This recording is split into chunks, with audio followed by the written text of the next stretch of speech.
Hey guys, welcome back to the channel. This is a story about what if Kyuubi makes Naruto insane konoha. Before I start, please support for more amazing content, and do consider subscribing to my channel and share this video with your friends. This is written by donalgraeme and link in description and support writer. Let's start the video. Chapter 1. Naruto looked with pure fear at the angry mob that stood before him, craving his blood. Sure, they were drunk, but that didn't mean they still couldn't hurt the poor 4-year-old. Said boy sat cowering down on the ground, wondering how his life had gone from moderately bad to downright hell on earth. Flashback, and stay out, yelled the head of the orphanage of Konoha.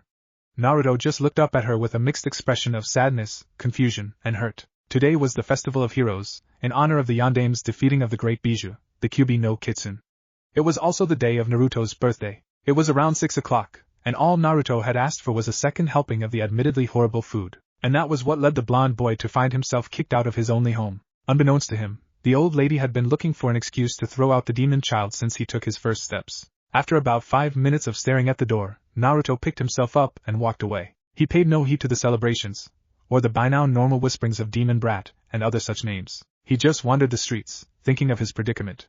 Maybe I can find someone to take me in, Naruto thought, but even the thought sounded doubtful. The runner of the orphanage couldn't wait to get rid of Naruto, and it was her job to take care of orphans. What villager would take him in? He'd probably be chased away by rocks. Maybe I could stay with old man Hokage, the young boy thought next. From the few times he talked with him, Naruto knew the 80-something village leader didn't hate him like the others. He was actually rather kind to the boy. Naruto decided to go with it, and started toward the Hokage tower.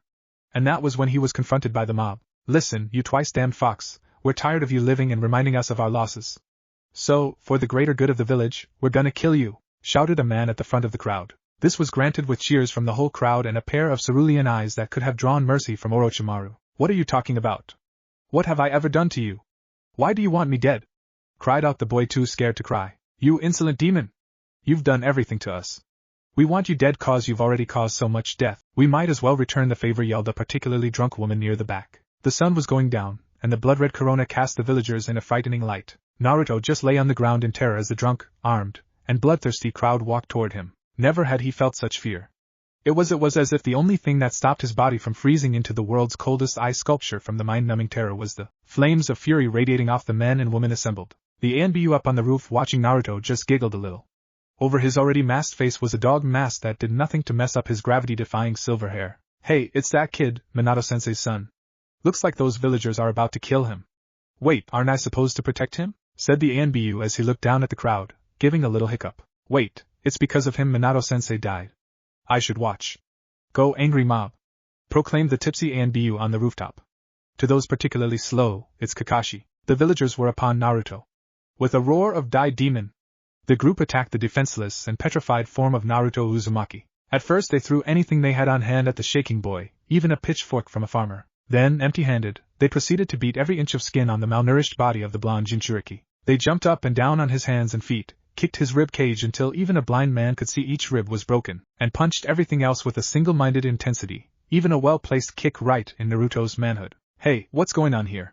Yelled out a commanding voice. Every villager turned to see who interrupted their vengeance over the demon fox. Even Naruto, who by now was a bloody mass of quivering flesh, made the Herculean effort to turn his head. Standing before them all was a full platoon of assorted Chunin and Jonin, even a few ANBU. For all of 3 seconds the mob worried they were about to be thrown in prison. You forgot to invite us. That's bad manners. What are ya, a bunch of foxes? Ha ha ha! Shouted the leader of the group. Everyone within 50 yards gave a grin full of malice.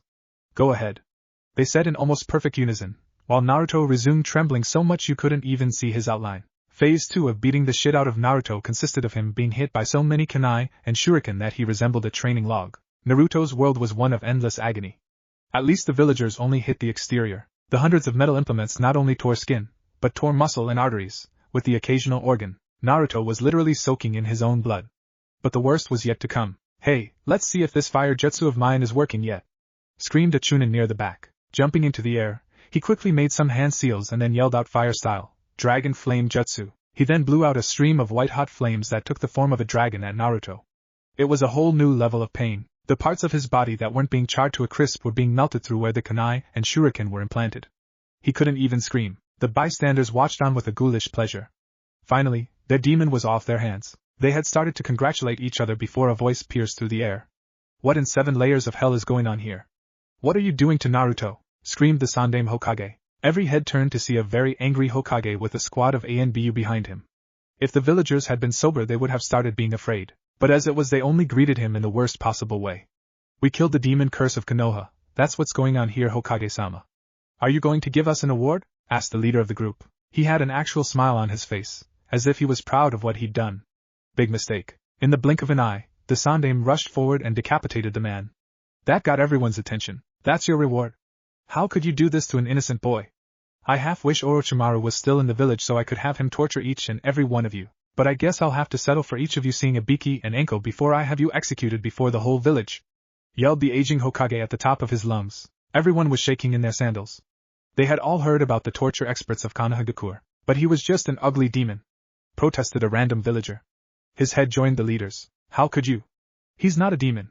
He's a boy who's lived through nothing but pain and misery and is now most likely dead by your hands, yelled the Hokage once more. Everyone decided at that point to just let the ANBU herd them to the torture chambers. Sarutobi sat down and looked at Naruto, while his trusted ANBU pushed the villagers the other way. If he hadn't known that it was indeed a boy, he would have thought it the scariest scarecrow on earth. Before him lay a burned, mutated, contorted thing that had about 200 kunai and shurikens sticking out of its skin.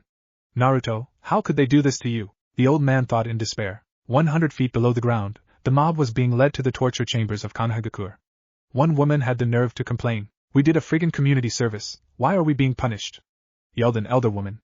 Others agreed with her. Before she got her answer, every member of the group was introduced to the sadistic grins of the mental and physical torture experts of the village hidden in the leaves. Behind them was the gaping door of a large cage. Welcome, they said in unison, looking at the scarred shitless villagers.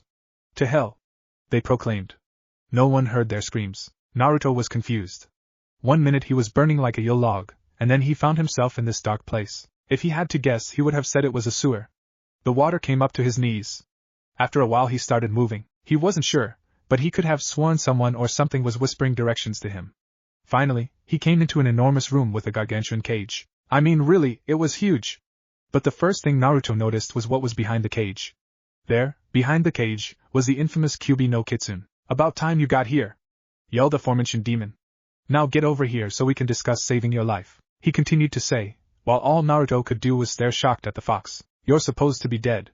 The blonde exploded after about a minute. The Yondaime killed you 4 years ago, continued the boy while the fox just stared in shock at the young kid before him. This kid dares to talk to me like this? I'm the Kyuubi no Kitsune. I'm the king of all Bijou. He's barely more than a pup, and he talks to me like this. As Naruto continued, the fox got angrier and angrier. Finally, he too exploded. Listen, you little brat. The Yondaime didn't kill me. My power is too great to be thwarted by any man. Everything you were told is a lie. In the end, all the Yondaime could do was seal me away inside the stomach of a newborn child. You. The Kyuubi screamed, while Naruto just stared at him, beyond shocked. What? Was all Naruto managed to say. His entire body tingled. It was to be suspected considering his whole world had been turned on its axis. Despite himself, Kyuubi felt the tiniest bit of pity. That's why the villagers hate you.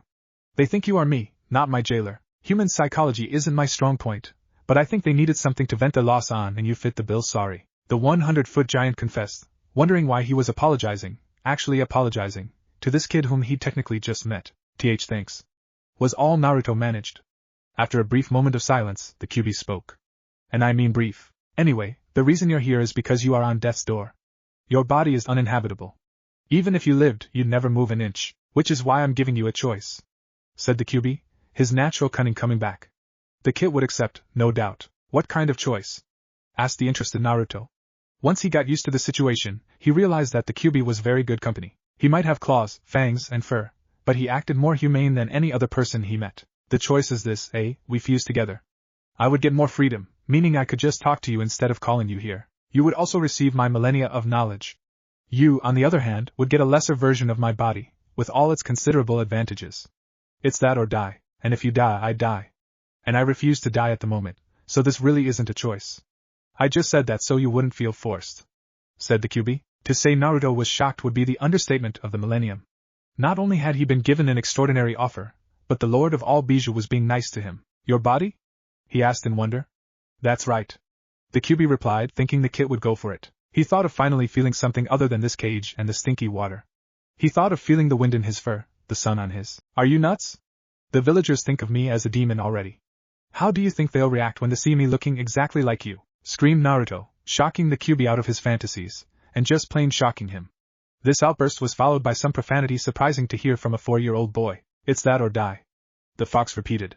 Fine, at least I won't get beaten to death anymore, Naruto retorted. The Kyuubi had to use all his self-control to hold himself back. This was his one chance at freedom, and he was going to get it. He then thought very quickly of ways to get the kid to agree. If this were a cartoon, not anime, you would have seen a light bulb above Kyuubi's head. If you die now, they'll only ever think of you as that demon brat. If you live on, you can show them wrong, said Kyuubi with a convincing tone of voice. That shut Naruto up. Naruto seriously thought it over. He weighed the good with one hand and the bad with the other. The good was he'd get that awesome power the villagers feared, which had him very excited at the very idea. He'd also just about triple his IQ from having the fox's mind. The bad was he'd be the spitting image of said demon lord. That would make social interaction difficult to say the least. The good one, but just barely. Fine, how do we fuse? Asked Naruto, excited despite his calm appearance, as thoughts of using the Kyuubi's body popped in his head. The Kyuubi grinned. His plan had worked. Right. First, come through the bars. Naruto obliged, walking through the giant rods of iron. Now, the stomach is the center of all chakra, so to fuse you have to go there. The Kyuubi said bluntly. Naruto just stared at the fox like he was insane as the village thought he was. What, you want to eat me? Naruto asked incredulously. Yep. Try not to squirm. With that, Kyuubi scooped Naruto into his mouth and swallowed before the blonde could protest. It was extremely weird to travel down the Kyuubi's throat. It was slimy and ticklish at the same time. Naruto would have yelled, but the smell was unbelievable, like a slaughterhouse that hadn't been cleaned in centuries. When Naruto hit the stomach, after a slight burning feeling, he felt as if he were dissolving into Kyuubi. At the same time it felt like Kyuubi was dissolving into him. It was interesting to say the least. He felt an enormous rush of power. Sarutobi had just turned to leave the dead form of Naruto when he felt an unknown chakra flare behind him, both malevolent and benevolent. He spun around to come upon an extraordinary sight. Masses of both red and blue chakra was covering Naruto's corpse like a cocoon. Even as he watched the chakras melted together into a rich purple. It was beautiful, in a strange sort of way. What's going on? Was all that went through the Sandame's mind. When the chakra cleared, he could only stare. It was as if a 4-year-old sized Kyuubi no Kitsune had just decided to take a nap and plopped himself on the ground. However, there were some slight changes to the form from what Sarutobi remembered. The kneecap was on the front of the legs, like a human's. The muzzle only extended an inch from its face, as if it was imitating a nose. But the most noticeable change was the mass of spiky blonde hair on top of its head. Naruto? The Sandame whispered, barely believing his eyes. A wheezy snore was his only answer. After gazing at the body a little while, the Sandame called out Kakashi. The said Anbu, who had watched the proceedings as if they were a good movie, snapped to attention. Jumping down from the roof, he said, Hokage-sama? With a little hesitation. Help me get Naruto to the hospital. We'll discuss your inability to protect him later, the Hokage said while giving Kakashi a glare that could have sent all of hell into the Ice Age. With a pang of guilt, he meekly answered yes, Hokage-sama. And so saying, he grabbed one end of the blonde kitsune while the Sandame Hokage of Konohagakure grabbed the other. They then rushed to the hospital. Chapter 2. It was an average night at the Konohagakure hospital. That was, until the Sandame Hokage and an Anbu rushed in carrying what seemed to be a miniature Kyuubi no Kitsune. Everyone, I need this boy examined right now. And if any one of you hesitates because of what he looks like, you'll join the group visiting Ibiki and Anko at the moment, yelled out the Sandame, as he carried Naruto to the front desk. The assorted doctors and nurses looked like they would love to hesitate, but they took the boy anyway, partly out of their urge to help, but mostly because they didn't want to join the group the Hokage mentioned. Naruto was rushed on a stretcher to an empty room where he shortly got the full medical scan from the more willing doctors. Sarutobi watched the foxified form of Naruto the whole time. Finally, after 30 minutes of sweating, cursing, and working, the head doctor approached the Hokage with a clipboard in hand. Hokage-sama, I can honestly say that this boy you brought could be the Kyuubi's son. They have the same muscle structure, the same bone structure, except for his knees, and the same healing rate. The only difference seems to be the chakra, but otherwise he's perfectly healthy. The doctor told the old man while reading down the clipboard. The Sandame breathed a sigh of relief. But then his brow furrowed. What do you mean his chakra is different? He asked. The doctor replied, as you know, chakra is different colors depending on its nature. The Kyuubi's was red, normal is blue, healing is green. But this being's is purple. I've never even heard of it. Care to tell me where you found him? The Sandame took a deep breath, and then let it out slowly. After a while, he answered. That is Naruto Uzumaki. Today a group of villagers attacked him because the Kyuubi is sealed inside him and they foolishly think he is the demon. I stopped them, but by then he was undoubtedly dead. I had turned to leave when the purple chakra you mentioned enveloped him completely. When it cleared, he was as you see him now. The doctor was understandably shocked. I don't know how to tell you this, but when we examined him, there wasn't any seal, the doctor said with some trepidation. The village leader instantly exploded. What? No seal. The doctor rubbed his ears before answering. Exactly that, Hokage-sama. There is no seal. Maybe this was a defense mechanism of the Kyuubis. It's only a theory, but maybe the boy and the Kyuubi fused together, said the doctor. Congratulations, you're exactly right. The Hokage thought for a moment. Kakashi! He barked. The ANBU, who had hung around purely out of loyalty, asked yes. Hokage-sama, go assemble the council for an emergency meeting. After that, I'm demoting you to Jonin. The Sandaime ordered. Kakashi, never missing a beat, obeyed. He had been hoping to retire from ANBU anyway. When he was gone, the Hokage told the doctor, alert me the moment he wakes up. If anyone but you and those you trust come near him before then, detain them. The doctor answered yes, Hokage-sama, and scurried off. The council sat, wondering why they had been summoned. Their Hokage soon appeared, with a troubled expression on his face. Everyone politely greeted Hokage-sama, though they were wondering why they had been called during the middle of dinner. The Sandaime took his seat and said, I'll get straight to the point. About 1 hour ago, Naruto Uzumaki was beaten and killed by some angry villagers. However, the Kyuubi has appeared to have brought him back, though Naruto now has his body. The doctors do not know the extent of what happened, but they are of the opinion that they both fused together due to there being no seal on the body. This meeting's purpose is to discuss what to do with him. The council was shocked. That one paragraph had sent them reeling through the entire rainbow of human emotions. They had felt hate, triumph, happiness, disappointment, sadness, and wonder all in the course of 2 minutes. Finally, Danzo, leader of ANBU's Root Division, spoke up. I believe it is clear that we turn him into a weapon. He is young enough to be molded as we wish. We could become the most powerful shinobi nation in the world, with all cowering before us at the threat of releasing him. He proclaimed to the rest of the council. Before anyone could agree, the Sandaime said no. Danzo was furious. He is a demon, a stain on the whole village. This is the only way to ensure that we are spared while also becoming more powerful. He yelled at the foolish, at least to him, Hokage. Said Hokage felt the same about Danzo. He even told him so. If you stopped being a fool for 2 seconds, you'd see how wrong you are. How would you feel if you were forced to serve a village that had only caused you suffering? We must consult his own feelings. The Sandaime retorted in a voice containing barely restrained rage. He's a demon. He doesn't know any feelings except rage and bloodlust. Screamed the now standing one-armed council member. No, he's just a boy that now resembles the demon fools like you think he is. Yelled Sarutobi, he himself standing. Enough. Yelled out the female to the left of the Hokage. She was his former teammate and too cared for the boy, if only a little, can't remember her name. The two men slowly lowered themselves back down. Now I'm sure a compromise can be reached. How about Naruto getting trained by Sarutobi and some others until he joins the academy in the final year? He would become the weapon Danzo wants while getting to know children his own age, as well as people who truly care for him. She wisely proposed. After a moment of silence, both men finally said agreed. Having been satisfied, she said now, about his new form. Do you know just how much they are alike, the boy and Kyuubi? The Sandaime sighed. He is the mirror image, except for his size and some insignificant details. We'll have to find him clothing that completely covers him. Otherwise everyone's hate would multiply tenfold at seeing him now. Now, are there any more questions? He said in a tone that practically said I dare you to ask one. After no one answered, he said wearily, meeting adjourned. When they had all left, he summoned Guy, Kakashi, Kurenai, and his son Asuma. He quickly told them everything and then ended with when he wakes up and after he gets used to his body, all of you along with me are going to train him. They all had one thought in their heads, is he kidding? But they all said yes, Hokage-sama. When they two left, Sarutobi had a private bottle of sake. It's going to be a long night. He thought to himself. Naruto didn't know what was going on, but he liked it. He felt warm and comfortable. He didn't bother getting up.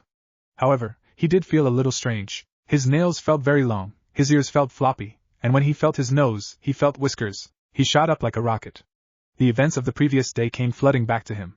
He looked around the white room he was in, wondering where he was. Kyuubi, can you hear me? He mentally shouted. No need to shout. Remember, we share a mind. Anyways, how do you like my body? The now awake Kitsune asked. Naruto looked down at himself and found he was in a bed, blindingly white against his red-orange fur. A lot actually. This fur is really soft, and I like these claws. Wait, what's that? He asked, not about anything in the room but about something he found in the Kyuubi's mind. Oh, nothing. The Kyuubi hastily said, hoping Naruto wouldn't find out the factoid he'd been hiding. It was a little hard, with him still getting used to the dual mind thing, but after concentrating, Naruto found what the Kyuubi had tried to hide from him. The Kazekage was getting ready for the day when he heard, in the distance, the Yondaime Hokage is my father. He looked out the window, thinking where the hell did that come from? Back in Konoha, Naruto was now in a room with broken glass all over the floor. Damn, you didn't have to yell so loud. Yes, he's your father.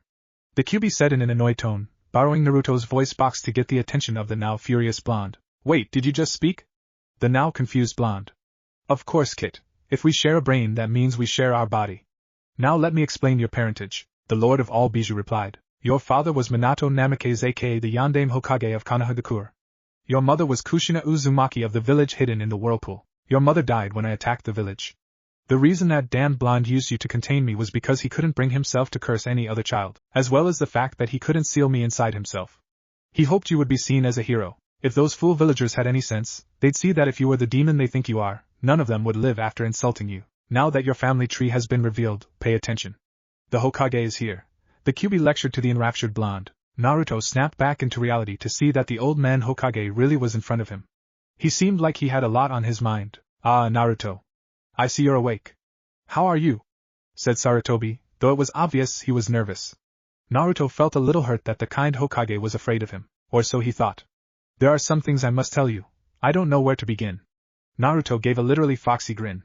So that was the reason. Let's see, you could start with the fact that the Yondaime is my father, though I guess all of Konoha heard that. Or you could start with the fact that the Kyuubi wasn't killed, but sealed inside me. Or you could start with the fact that the Kyuubi and I have merged, body and soul. Take your pick. Naruto listed off to the shocked Hokage. So you know, was all the Sandaime said. There was silence during which Naruto examined his claws, looked out where the window used to be, and just plain sat there, waiting for the old man to speak. Finally he did. Naruto, I can't tell you how sorry I am. I am willing to do whatever I can to make up for the burden you are forced to bear. If you would accept, I'd like to adopt you, as well as train you along with some others to protect yourself. The Sandaime asked Naruto, hoping for a sign. Unknown to him, Naruto and the Kyuubi were having a conversation in his head. Say yes, this exactly the opportunity you need. If you protect those villagers, they would have to owe thanks. No one can be mean to a person who saves their village. I speak from experience. 1. Why are you being so nice to people you tried to kill? 2. What do you mean you speak from experience? The Kyuubi sighed, both physically and mentally. To answer your second question, it happens to be how I got most of my respect down in hell. As for the first, if you're ever going to be accepted by this village, outright bloodlust isn't the answer. So I might as well try kindness.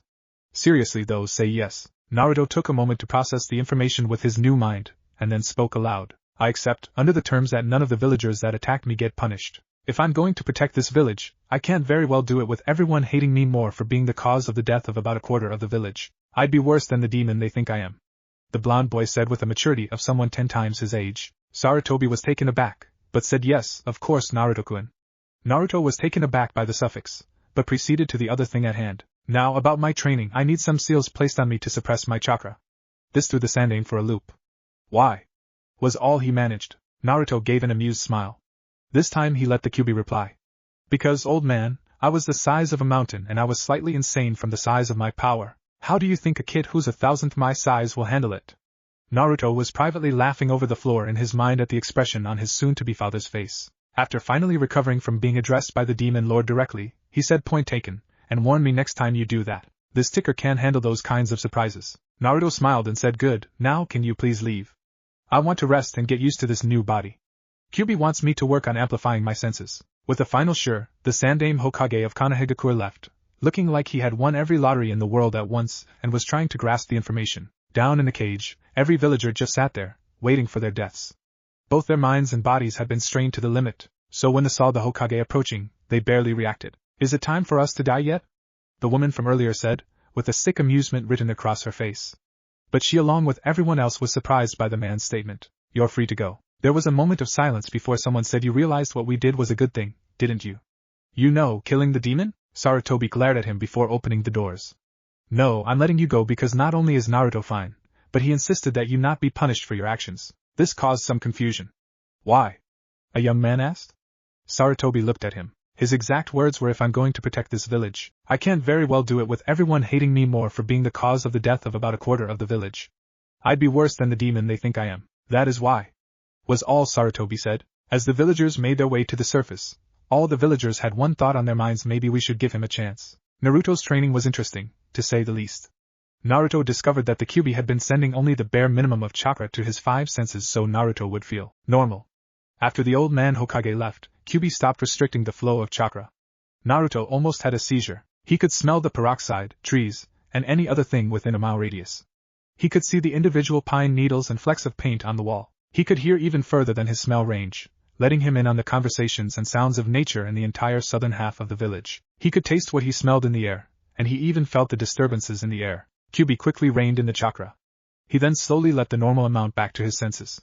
It was only a drop a minute, which gave Naruto time to adapt. He found that to prevent insanity, he could hoist some of the strain from his 4-year-old mind to the 40,000-year-old mind of the Kyuubi. This blessing turned out to be a curse as it led Naruto to ask Kyuubi the most deadly question anyone can ask. Kyuubi, what's this mating season thing I found in your mind? Kyuubi didn't hide the information, knowing Naruto would just grab it out of his mind like last time. And so Kyuubi went through the grueling, teeth-gnashing, mind-numbing ordeal that was the talk. Naruto soaked the information up like a sponge, and it took Kyuubi's constant intervention to stop Naruto from examining his area. After maybe 3 hours, a nurse came in with a tray of food. She was visibly shaking, and left before Naruto could even say thank you. Middling-sized chicken, male, 2 years old. Killed 8 months ago and microwave cooked for 3 minutes. Naruto's enhanced senses of smell, taste, and touch were really giving him a new outlook on food. Kyuubi had taken control of their body and had literally torn into the meat. Hey Kyuubi, what's wrong? You're acting like this is your first meal in years. That's because it is. You have no idea what it's like to see you sate your hunger and thirst when I can't. That's half the reason I made the deal, so I could finally get out of that cage. The Kyuubi thought in between bites and sips. After that, Naruto sat down to sleep. Just when he was nodding off, a fly started annoying him. He was about to swipe it when one of his 9 tails shot out and did it for him. Hey Kyuubi. How did I do that? Kyuubi, who was as tired as Naruto, simply said, or thought, our tails react to our thoughts and emotions. After he said this he went to sleep, dragging Naruto with him. The next day, Naruto was discharged and led to his new home. Earlier that morning, Sarutobi had found a large cloak much too large for Naruto that hid his new form completely. Naruto gazed at his surroundings with a new light. He never knew how complex leaves were, or how much a flower really smelled like. He had no trouble ignoring the stares of passerby.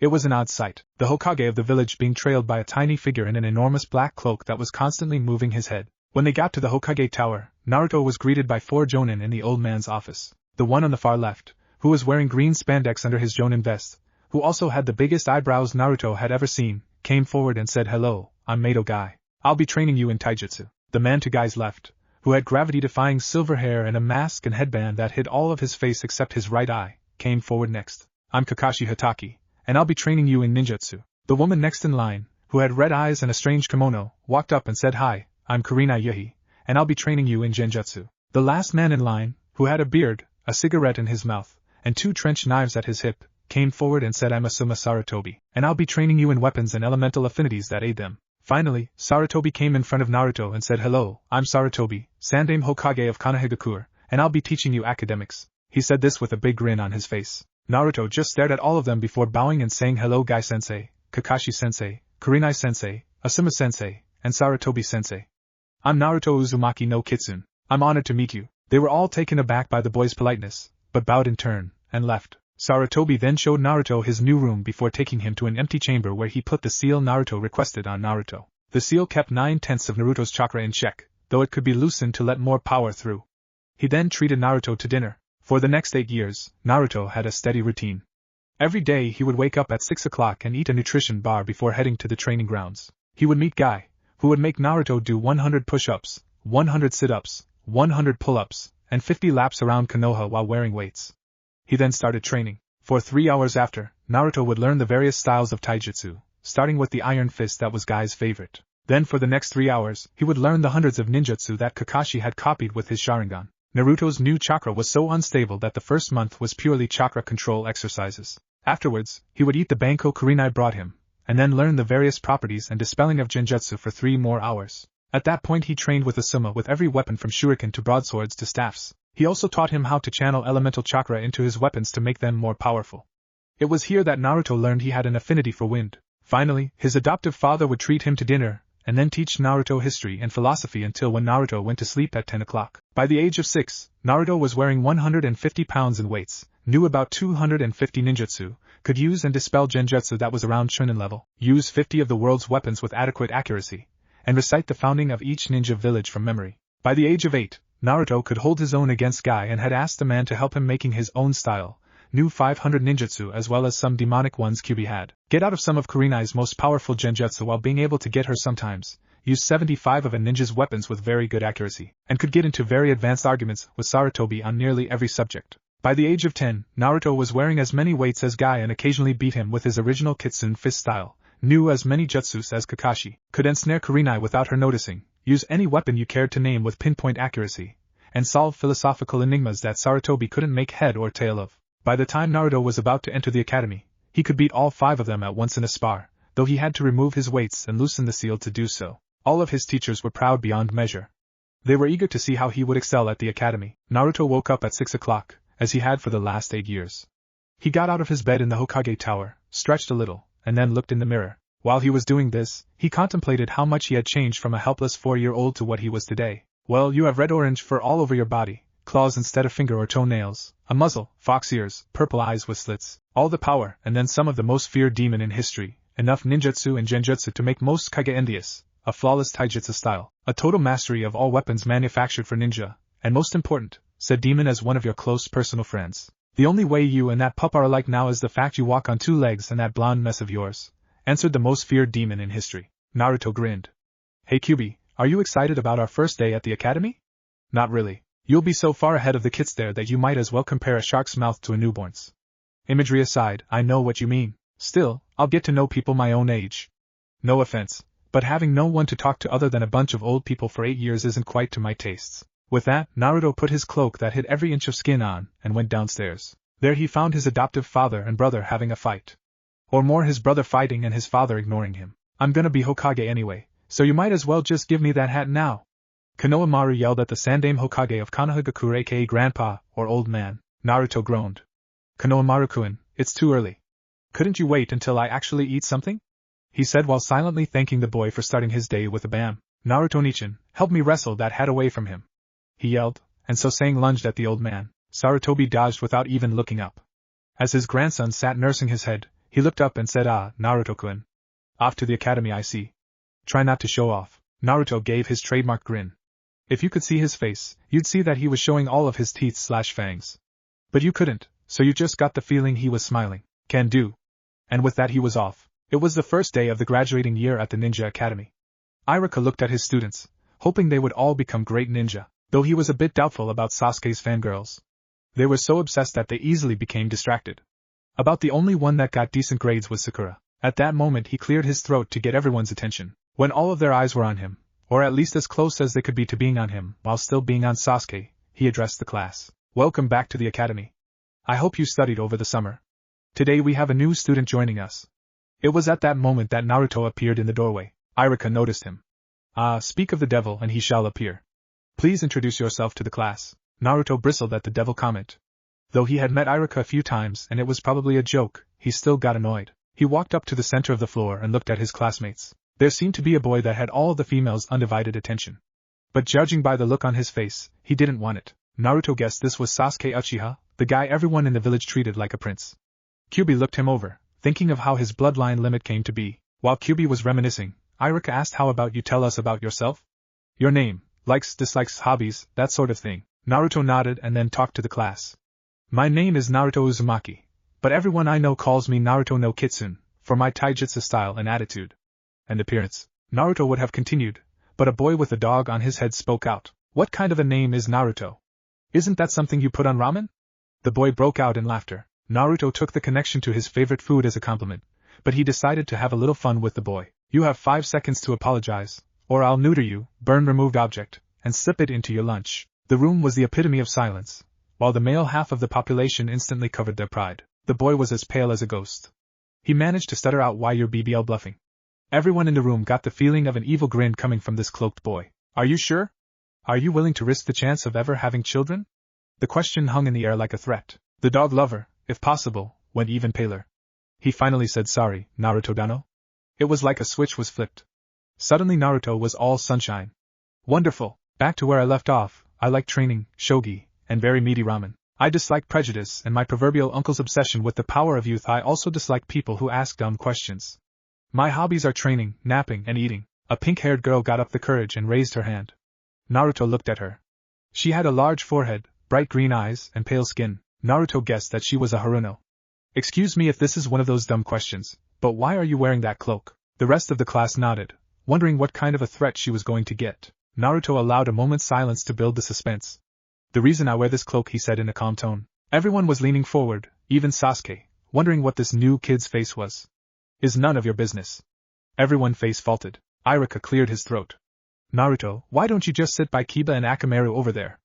Naruto saw that his new sensei wanted him to sit by the boy he had just threatened. If Kiba got any paler, he would suffer from blood loss. Naruto nodded, walked slowly up the stairs, hearing the frightful murmurs behind him. Congratulations, you just alienated the younger generation of the village, the Kyuubi thought with his voice dripping with sarcasm. Hey, you're the one who always said that fear was power. Besides, I have a whole year to repair the damage. Naruto took his seat and faced Iruka. Now class, today we shall be reviewing the substitution jutsu. Naruto had to hold back a scoff. He had mastered this jutsu 8 years ago. Deciding to ignore the lesson, Naruto tried to talk to this Kiba guy, but he seemed to be more scared than attentive. Naruto tried a new tactic and talked to the dog on the boy's head. Hey, your name is Akamaru, right? Akamaru and Kiba were, in a word, shocked. You can talk to him? You can talk to me? Again, Kiba got the feeling of a smirk instead of actually seeing it. Yes, and don't ask why. You'll get the same answer as that girl. Naruto looked at said pink-haired beauty. He didn't know why, but he got a strange feeling when he looked at her. In his half of their mind, Kyuubi smiled. Looks like the kid just found his first mate. Well, I won't ask then, said Kiba, returning to the role of scared boy. Sorry about that threat, by the way. I just wanted to start the year off with a bang, you know. The feeling of a kind grin invaded the air. Kiba's face started to return to its natural orange. Yeah, I think I get what you mean. My name's Kiba Inuzuka. And this is Akamaru. The confused puppy gave a little high. Naruto almost laughed at how he didn't identify the boy's family immediately.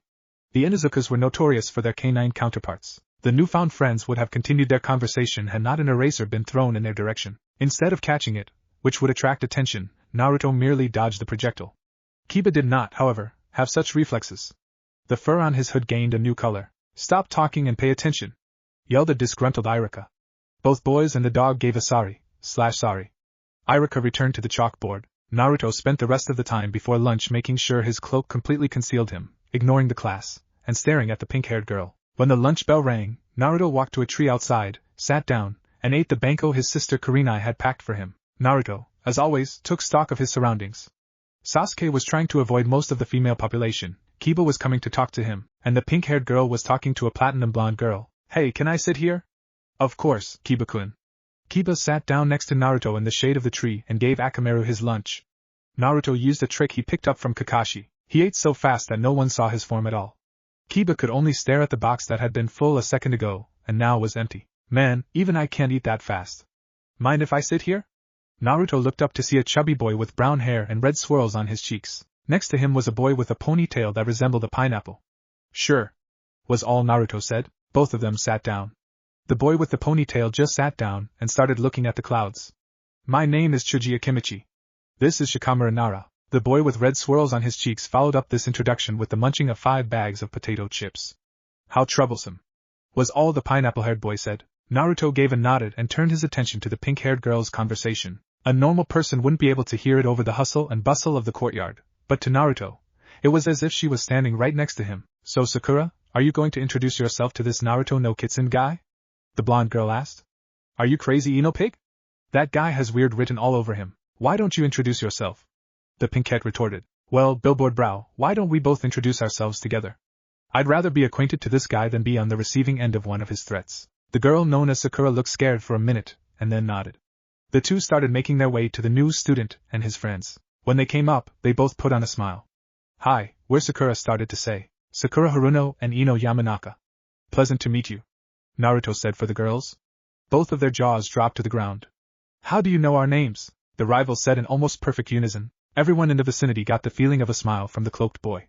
Only a Haruno could have those eyes and that forehead, and the Yamanaka's blonde hair and jade eyes are no great secret.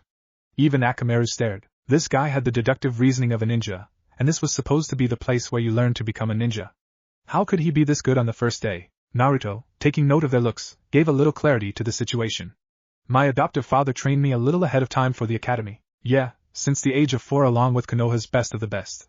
Kyuubi added in their mind. It was at that moment that everyone was called back inside. Naruto fell asleep for the rest of the afternoon, and had to be forcibly pushed to wake up. Hey Naruto-kun, could you please move? It's time to go, Kiba said to a disgruntled Naruto. He nodded and then made his way home. He of course did this in the blink of an eye. Kiba was left staring at an empty space thinking what the hell. That night, Naruto had dinner with Sarutobi and Konohamaru as always. And, as always, Konohamaru made an attempt to get Naruto's cloak off. These were almost as frequent as his attacks on his grandpa. After sending him into his room with a broken wrist, Sarutobi groaned. Must you be so violent? He's only 8, and he's sustained enough injuries to make a ninja envious. Naruto gave his trademark grin. It's his own fault. I just protected him from the nervous breakdown that would result if he found out his big brother is literally a cheeky fox. Sarutobi had a laugh at this. I still wish you were a bit gentler. But anyways, what was with you at the academy? Iruka told me you made the ultimate threat to the Inuzuka boy and then ignored him for the entire day. Naruto actually laughed at the seriousness in Sarutobi's voice. The only reason I am currently not leading my own ANBU division is because you want me to make some friends not in their 30s. Relearning things I learned 8 years ago was never part of the deal. Sarutobi laughed in turn, and then sent Naruto to bed. The rest of the year passed in a similar fashion. Naruto completely and utterly ignored Iruka, and fully devoted his time to his new friends, Kiba, Chuji, Shikamaru, and Hinata Hyuga, who had introduced herself to Naruto, and had watched him from a distance ever since. Naruto tried to close that distance as often as possible, not wanting the girl to be permanently shy. That same week, about a quarter of Sasuke's fangirls converted themselves into fangirls for Naruto, after conquering their fear of course. It wasn't for his looks, because no one had seen even a hair of his body. His cloak made sure of that. It was more the drive to see what he looked like, to crack the puzzle of Naruto no Kitsune. After all, everyone loves a challenge. Sakura was somewhere in between. She was still obsessed with Sasuke, though not as severely anymore. She too felt the need to figure out what lay beneath the folds of black cloth that covered Naruto's body. Though not in any perverted sense, mind you, Sasuke was also something of an acquaintance. He noticed that when he was near Naruto, the only fangirls in sight were his. He would never bend his Uchiha pride far enough to say so, but he respected Naruto. It was the last day of school, and everybody but Naruto was nervous. He silently gave a cheer as each of his friends was called to take the graduation exam. When he himself was called, he strode into the testing room without a single nuance of doubt that he was going to pass. Okay Naruto, the test is on the clone jutsu. Please make as many clones as possible. Iruka told the slightly bored Naruto. Which type of clone? He asked. Iruka looked confused, but then said whichever you choose. Iruka and Mizuki, who hated the kid with every ounce of his being, watched as Naruto's sleeves went wild as he made hand seals too fast for them to see. Multi-Omni Clone Jutsu. The entire school gave a scream as normal clones, shadow clones, fire clones, water clones, earth clones, wind clones, and lightning clones filled every room. As soon as they appeared, they disappeared in a mass of flickering, puffs of smoke, bursts of fire, falling of water, turning into mud, gusts of air, and flashes of lightning. Everyone in the school was then treated to the rarely heard laughter of one Naruto no Kitsune. You should see the looks on your faces. Naruto laughed while looking at a flabbergasted Iruka and Mizuki. You said make as many clones as possible. Iruka finally mastered himself. Congratulations Naruto, you passed with flying colors. When Naruto and the two senseis re-entered the classroom, the boy had a konoha headband around his neck. All of his friends gave him cheers. Settle down. Now I will award the Rookie of the Year reward, and then you can all go home. The entire class, still recovering from the army of Naruto clones, took their seats. Now, though as you have just seen that Naruto is a master at the clone jutsu, the Rookie of the Year goes to Sasuke, for the fact that Naruto just barely passed his tests. The girls in the room, except for Hinata and Naruto's fangirls, all gave a big cheer. Outside, everyone showed off their new headband to their parents, while Naruto waited for Old Man Hokage, as he still playfully called him, to arrive. Naruto noticed that Sasuke was headed towards him. Hi Sasuke-kun, what do you want? Sasuke got straight to the point. I've gotten the feeling that you've been holding back all year. I don't want to be Rookie of the Year just because my test scores are higher than yours. So, right here, right now, we fight. The winner is the real Rookie of the Year. Naruto said flat out no. Sasuke smirked. Afraid you're going to lose? Sasuke felt the presence of Naruto's foxy grin. Quite the contrary, I'm afraid that I might get too carried away and hurt you. Sasuke's Uchiha arrogance kicked in. There is no way in all the ninja lands that I will lose to you. So come on and fight me. Naruto sighed, but followed Sasuke to an empty patch of ground. All of the adults looked with adoration at Sasuke and contempt at Naruto. They had all come to the conclusion that Naruto had saved those people just so he could finish them off himself. Sasuke took his stance, while Naruto just stood there. No holding back, you hear me? Sasuke yelled at the motionless form. Oh, if that's the case, Naruto said. Before Sasuke could question what he meant, Naruto jumped into the air spinning like a top. Several black things rained down from him, and each made a crater when they hit the ground. Everyone's eyes started to resemble dinner plates. What the hell was that? Sasuke yelled when Naruto came back to the ground. You said no holding back, so I removed my weights. Sasuke stared in one of the craters and saw that it was indeed a training weight. How many of those do you have? Sasuke asked in a mild state of overall. About 10, and each is 150 pounds. I know that this is a bit over the limit of the imagination, but you know how weird Guy is, and I had to pick a number that was particularly crazy. Now, I believe we have a fight to do. Naruto was a little excited. He'd get to finally give Sasuke a healthy dose of reality. Though it might not be so healthy to him. Before Sasuke could get back into his stance, not that it would do much good, Naruto yelled Kitsune's Cyclone Barrage, and rushed forward at speeds the Sharingan wouldn't be able to keep up with. He reappeared instantly in front of Sasuke with his right hand swinging as if to swipe him. A cut appeared on Sasuke's chest. Naruto spun around and delivered a swipe with his foot. The entire time he was releasing chakra from each of his tenketsu. And so it went. Naruto kept delivering slashes with his hidden claws while releasing chakra in his spins until it looked like Sasuke was being attacked by a purple cyclone. Finally, Naruto gave a kick that sent Sasuke flying back. He ended his spin so that he was facing away from Sasuke. But the cyclone went after the raven-haired boy. All the children and adults alike could do was watch as their beloved Uchiha was consumed by a chakra whirlwind. When the cyclone finally cleared, Sasuke fell on the ground with some nice chakra burns to add to the dozen or so cuts on his body. Everyone was still for a minute, and then they won and all rushed forward crying Sasuke. Most of the villagers threw glances that could kill at Naruto, but he brushed them off. He started to walk away when he heard a faint, even to him, wait. Naruto looked around to see Sasuke being held up by 36 or so hands. You are powerful enough to make my brother look like a kid playing ninja. You could have been rookie of all time. Why not? All the villagers gasped, both at the mention of Itachi and the scope of the demon's power. Their thoughts were cut off by the feeling of a very kind smile. The rookie of the year should be the one who learned the most. I learned all this years ago. I don't deserve the title. And with that, Naruto walked away while Sasuke passed out. Chuji, Kiba and Akamaru, Shikamaru, and Hinata detached from the group and followed Naruto. They started flooding him with compliments and questions alike. Brilliant move. How the hell did you do that? And nice work, and Naruto-kun. Will you tell me how you learned how to do that? Can you please answer Kiba's question? Naruto laughed. Thanks, practice, thank you, again practice, and I just did Akamaru.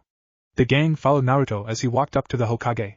Hello Hokage-sama. They all gave a little bow while Sarutobi waved it off. Please don't be so formal.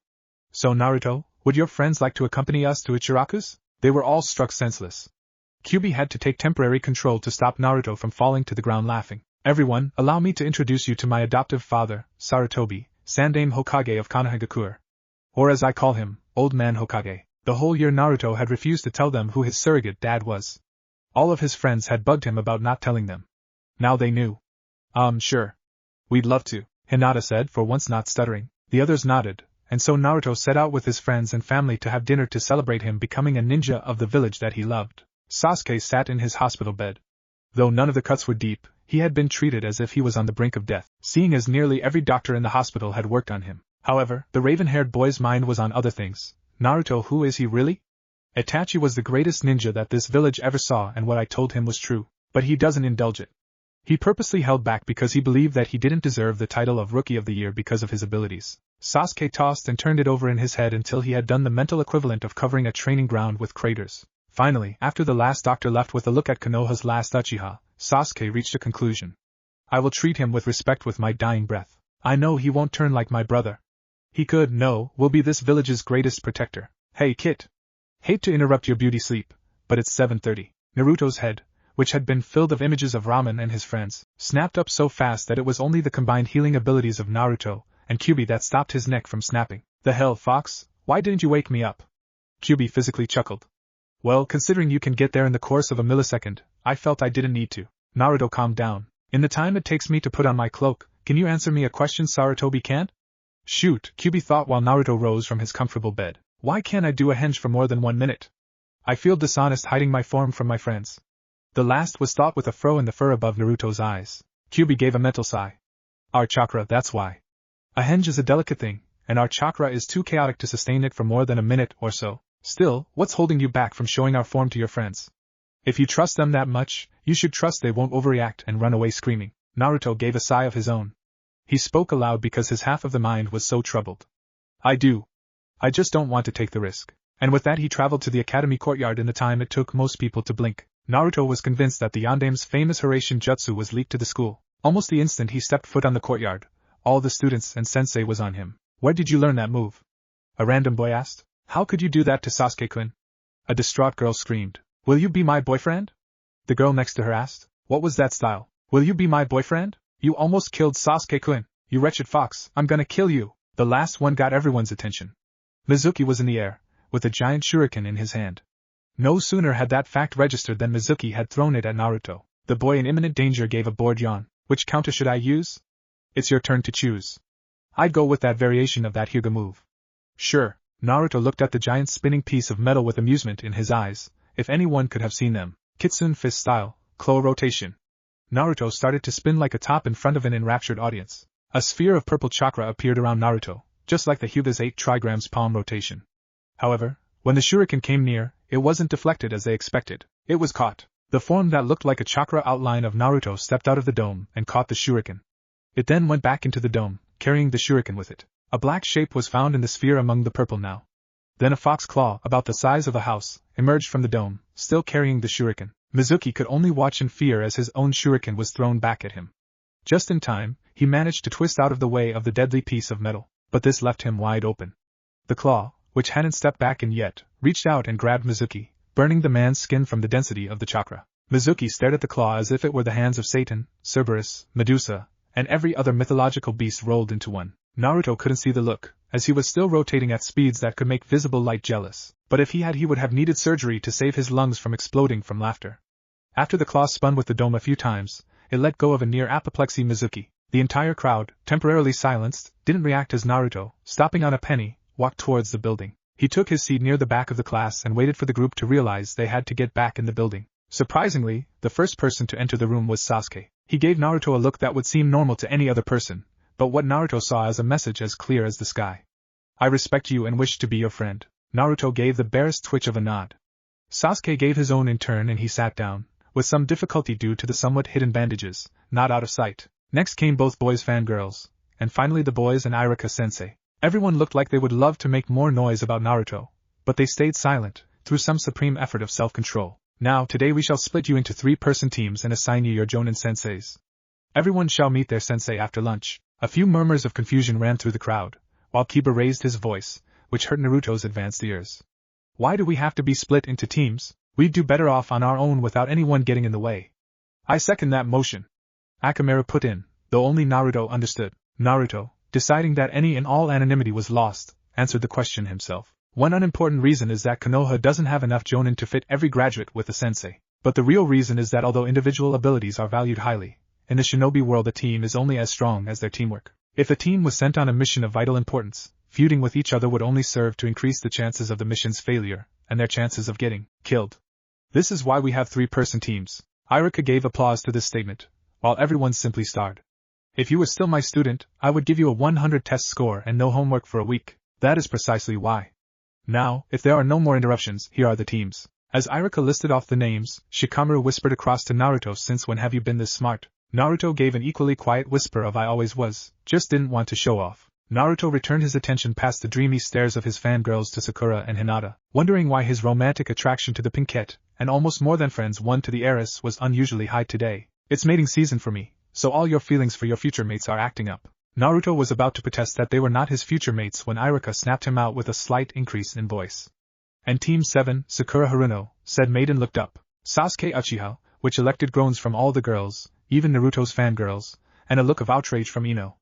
And Naruto no Kitsune. Inner Sakura gave a little dance at the fact both the guys she liked would be on the same team as her. Hinata was feeling a little down when her own team was called, which brightened her mood a little.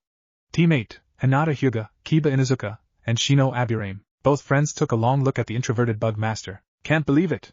Sakura on the same team as Sasuke-kun and Naruto. What did I do to deserve this? Ino was angrily hissing as she glared daggers at her opponent in winning Sasuke's love. Ah, cheer up, Ino. It's not the end of the world. Our dads were in a team, you know, Chuji said while eating his usual potato chips. Kami forbid I get stuck on a team with you. She almost yelled back, so loud she missed who Team 9 was. And finally, Team 10, Ino Yamanaka, Chuji Akimichi, and Shikamaru Nara. That is all. You can go to lunch now. Everyone else went outside while Ino just sat down as if she had just been told she was heading toward a guillotine with her name on it. Naruto found Sasuke and Sakura and took them to where he usually sat with the whole gang. Well, it stinks you, me, and Hinata aren't on a team together, but I'm good. Kiba was overloud as usual, while Sakura took it as a cover to slowly inch her hand towards Naruto's hood. It does. Well, anyway, how are you, Sasuke-kun? Naruto asked while pretending to not notice Sakura's hand. I'm fine. The boy replied, looking as moody as always, though Naruto found an undercurrent of respect in his voice. Congratulations, you got your first servant who will follow you until death. Naruto ignored Kyuubi's too serious joke as easily as ignoring a fly. The rest of the lunch passed with plans of how their lives as ninja would be, while Sakura kept on going, millimeter by millimeter, for Naruto's hood. Sakura, I appreciate you want to put your arm around me, but it's time to go. The kitsune walked off while an abashed Sakura followed. Don't worry, you're not the first. I tried my Byakugan once, and he disappeared before they were on for a second. Hinata told her with no stutter. These moments of confidence were becoming more frequent. Soon the blue-haired girl would not have trouble speaking at all. The sensei for each team gradually showed up. After 15 minutes, Naruto saw a familiar face. Kurina Yuhi for Team 8. The red-eyed mistress said. She gave a small wink to Naruto, which Naruto responded with a weak genjutsu of him giving her one back without the cloak to hide it. She gave a slight smile, and led two of Naruto's friends away. 5 minutes later, Asuma showed up for his team. Asuma Saratobi for Team 10. He had his customary cigarette in his mouth. Naruto subtly used wind chakra to write on the back wall, "Do I have Kakashi?"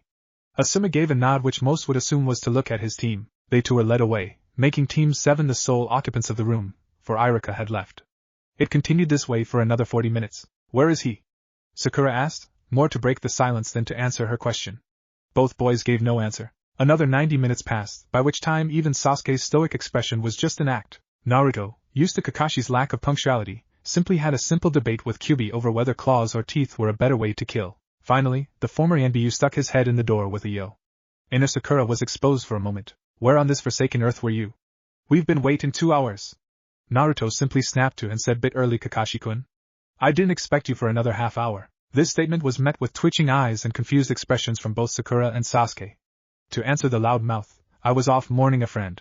To answer Naruto, Obito was particularly silent, so I thought I might come here. Naruto nodded, while his teammates looked on in wonder.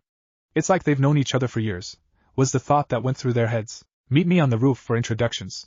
And with that both Naruto and Kakashi vanished, leaving Sakura and Sasuke to climb the stairs on their own. When they were all situated on the roof, Kakashi said, now, I want you to give me your name, likes, dislikes, hobbies, and dreams for the future. Pinky can go first. Sakura raised a hand. Sensei, shouldn't you do that first, considering you were late or early or whatever? Kakashi looked at her before answering from his position on the rail. I'm Kakashi Hatake. I have many likes and dislikes. My hobbies you're not old enough. And my dreams are none of your business. Sakura and Sasuke exchanged a look. That didn't help. All we learned was his name. Sakura whispered behind Naruto's back. Now your turn. Kakashi said, pointing a finger at Sakura. She took a deep breath. My name is Sakura Haruno. What I like here, she looked at the boys next to her. My hobbies are, again she looked at them both. My dreams, here she had a red spot on her cheeks. And what you dislike? Kakashi inquired, noting her looks at his longtime student and his supposed prodigy student. Sakura gave a bored look. Eno pig. Several 100 feet away, the platinum blonde gave a sneeze. And you? Kakashi was pointing at Sasuke now. I am Sasuke Uchiha. I dislike many things, and I don't really care for anything. My hobbies are training. I don't have a dream, but I have an ambition, to revive my clan and destroy a certain someone. Still the emotionless self on the surface, still the air of respect for Naruto which only a trained expert could see. Naruto gave his own revised intro before Kakashi had to point. I like strategy games, ramen, and Hinata-chan and Sakura-chan. I dislike soft food and people who never look past the exterior. My hobbies are training and napping, and my dream for the future is to protect this village until the villagers see me for what I really am. My name is Naruto no Kitsune. Kakashi was surprised he mentioned his romantic feelings, but otherwise it was what he expected. Meet me at the training grounds near the memorial stone at 7 o'clock sharp. And don't eat breakfast unless you want to puke. Later. And with that the silver-haired man disappeared. Sakura was blushing when Naruto got up. In order to celebrate us being a team, I'm treating you all to ramen. The cloaked boy then strode off with Sakura and Sasuke following belatedly after a moment. He led them to the Ichiraku's ramen. They all sat down when the chef Tanuchi greeted them like old friends. Naruto, always a pleasure. Please sit down, you and your friends can have whatever you want. On the house. At the confused looks of his team, Naruto gave an explanation. I've eaten here so many times I probably gave him enough money to build an entire string of ramen shops. But he insists on staying here, so all the ramen has his personal touch. Then in a louder voice, Naruto said a large miso ramen with everything, and keep them coming. Sasuke and Sakura gave their own orders, and within a few minutes, they had their bowls full of ambrosial noodles before them. They didn't even glance at them, as they were busy staring at Naruto as he scarfed one bowl after another. The thing was, he ate them so fast that one moment a full bowl was before him, and then it was empty in the blink of an eye. While he was eating, Naruto went over what he knew of his team. Sasuke was moody on the surface, with some hidden respect for him just underneath. but deep down in the depths of his soul was a darkness, an insatiable need to get more and more power. Naruto hoped he could remedy that. Sakura, well, she was Sakura.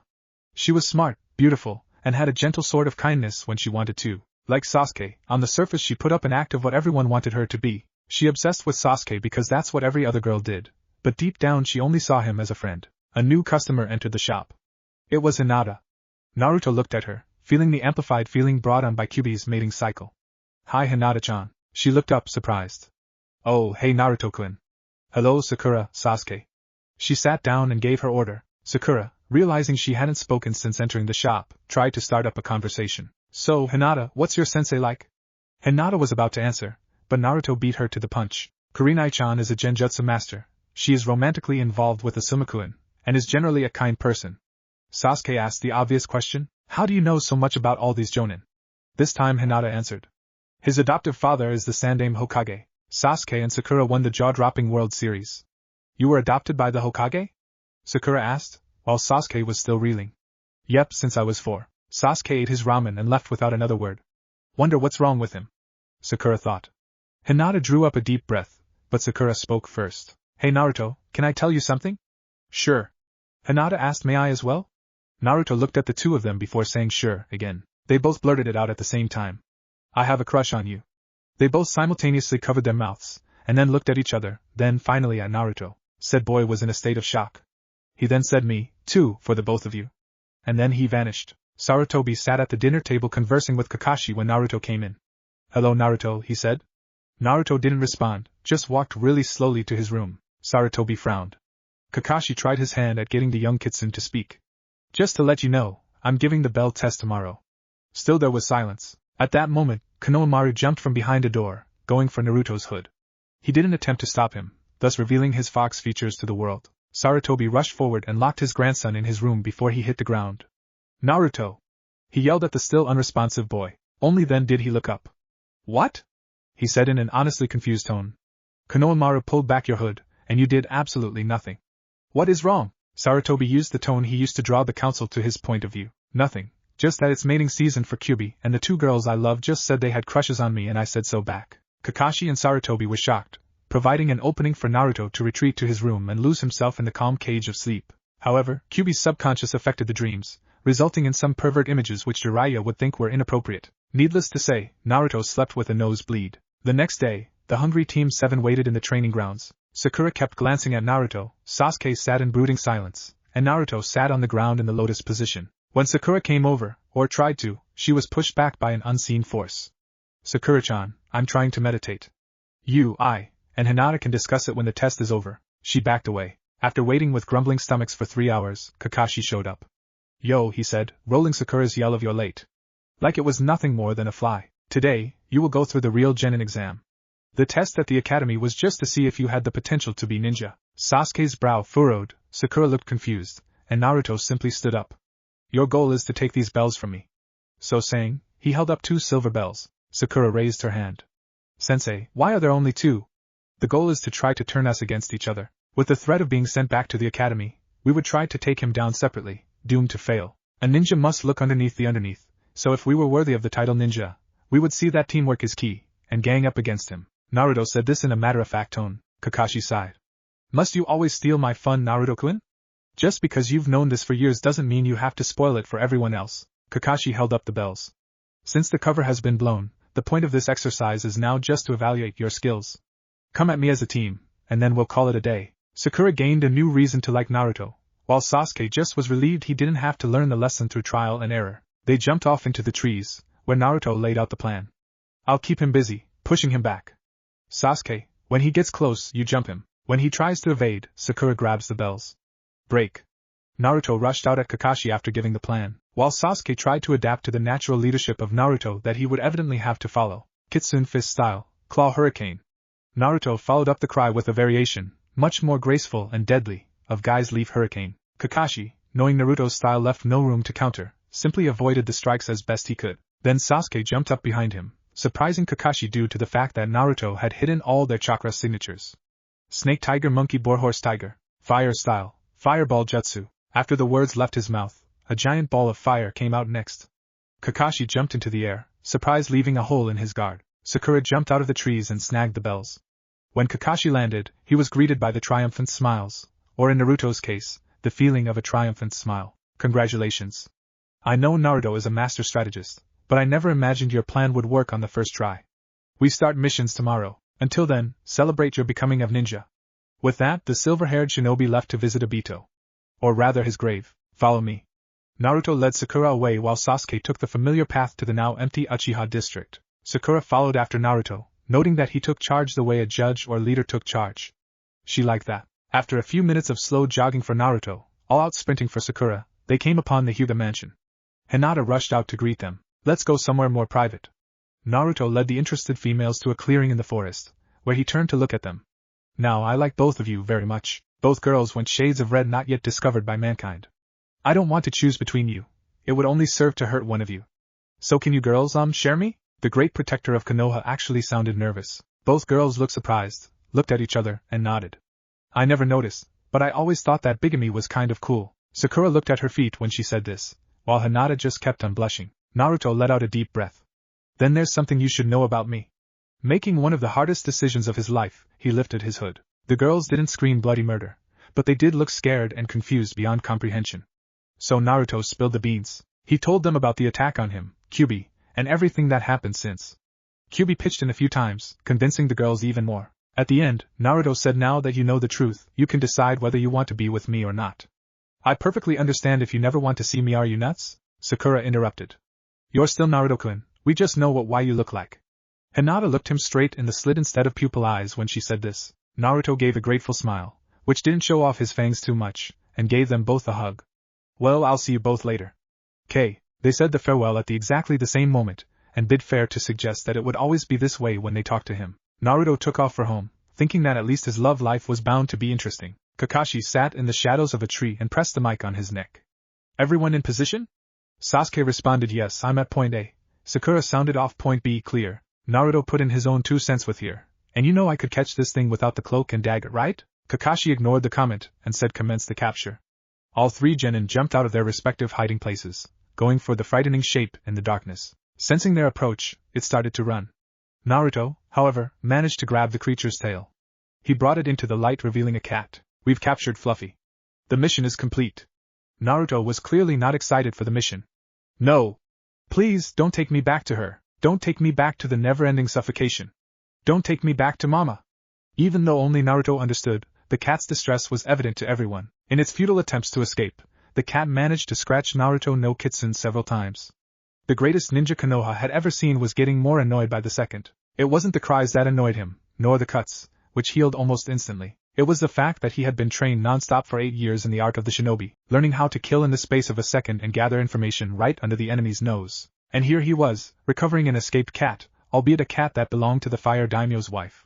It was maddening. He repeated his sentiments half an hour later to his adoptive father after watching the rather large pet owner take back her cat with much weeping and bone-crushing hugging. For the barest instant, Naruto felt sorry for the cat. When she left, Naruto said, Sarutobi-kun, with all due respect, the cat's out of the bag, metaphorically speaking. Everyone knows about my training ever since I joined the team, and a certain someone blabbed to everyone. So it seems downright foolish to send a team containing a member that could do SS rank missions like they're nothing on D rank missions. Kakashi had a little giggle. It was only natural he should brag. He had a goddamn Kage level genin on his team. Besides, the village deserved to know Naruto's life story, minus what he was. Iruka, on the other hand, who was serving at the mission office for the day, stood up with a look of horror on his face. Naruto, how dare you? I know that the Hokage's your father, but he's still the Hokage. Sarutobi, meanwhile, was laughing. So loud that the other people in the room assigning and receiving missions stared. Sakura just blushed. Naruto's proclamation just made her that much more hot for him. He, she, and Hinata had been a threesome for 2 weeks now, though half the time Sakura and Hinata were in perfect sync, almost like they were one girl, the other half they were totally singular. It often led to fights over who had Naruto's attention. But that was just a part of the relationship. Naruto always managed to make the dates heavenly, despite the fact most people stare at 3 people going on one date. Both sets of parents had given their consent, though Hinata's dad had been a tough sell. Only the fact that Naruto was technically a Namikaze as well as the adoptive son of the Sandaime had convinced him in the end. Sakura's parents just took the news and said nothing more.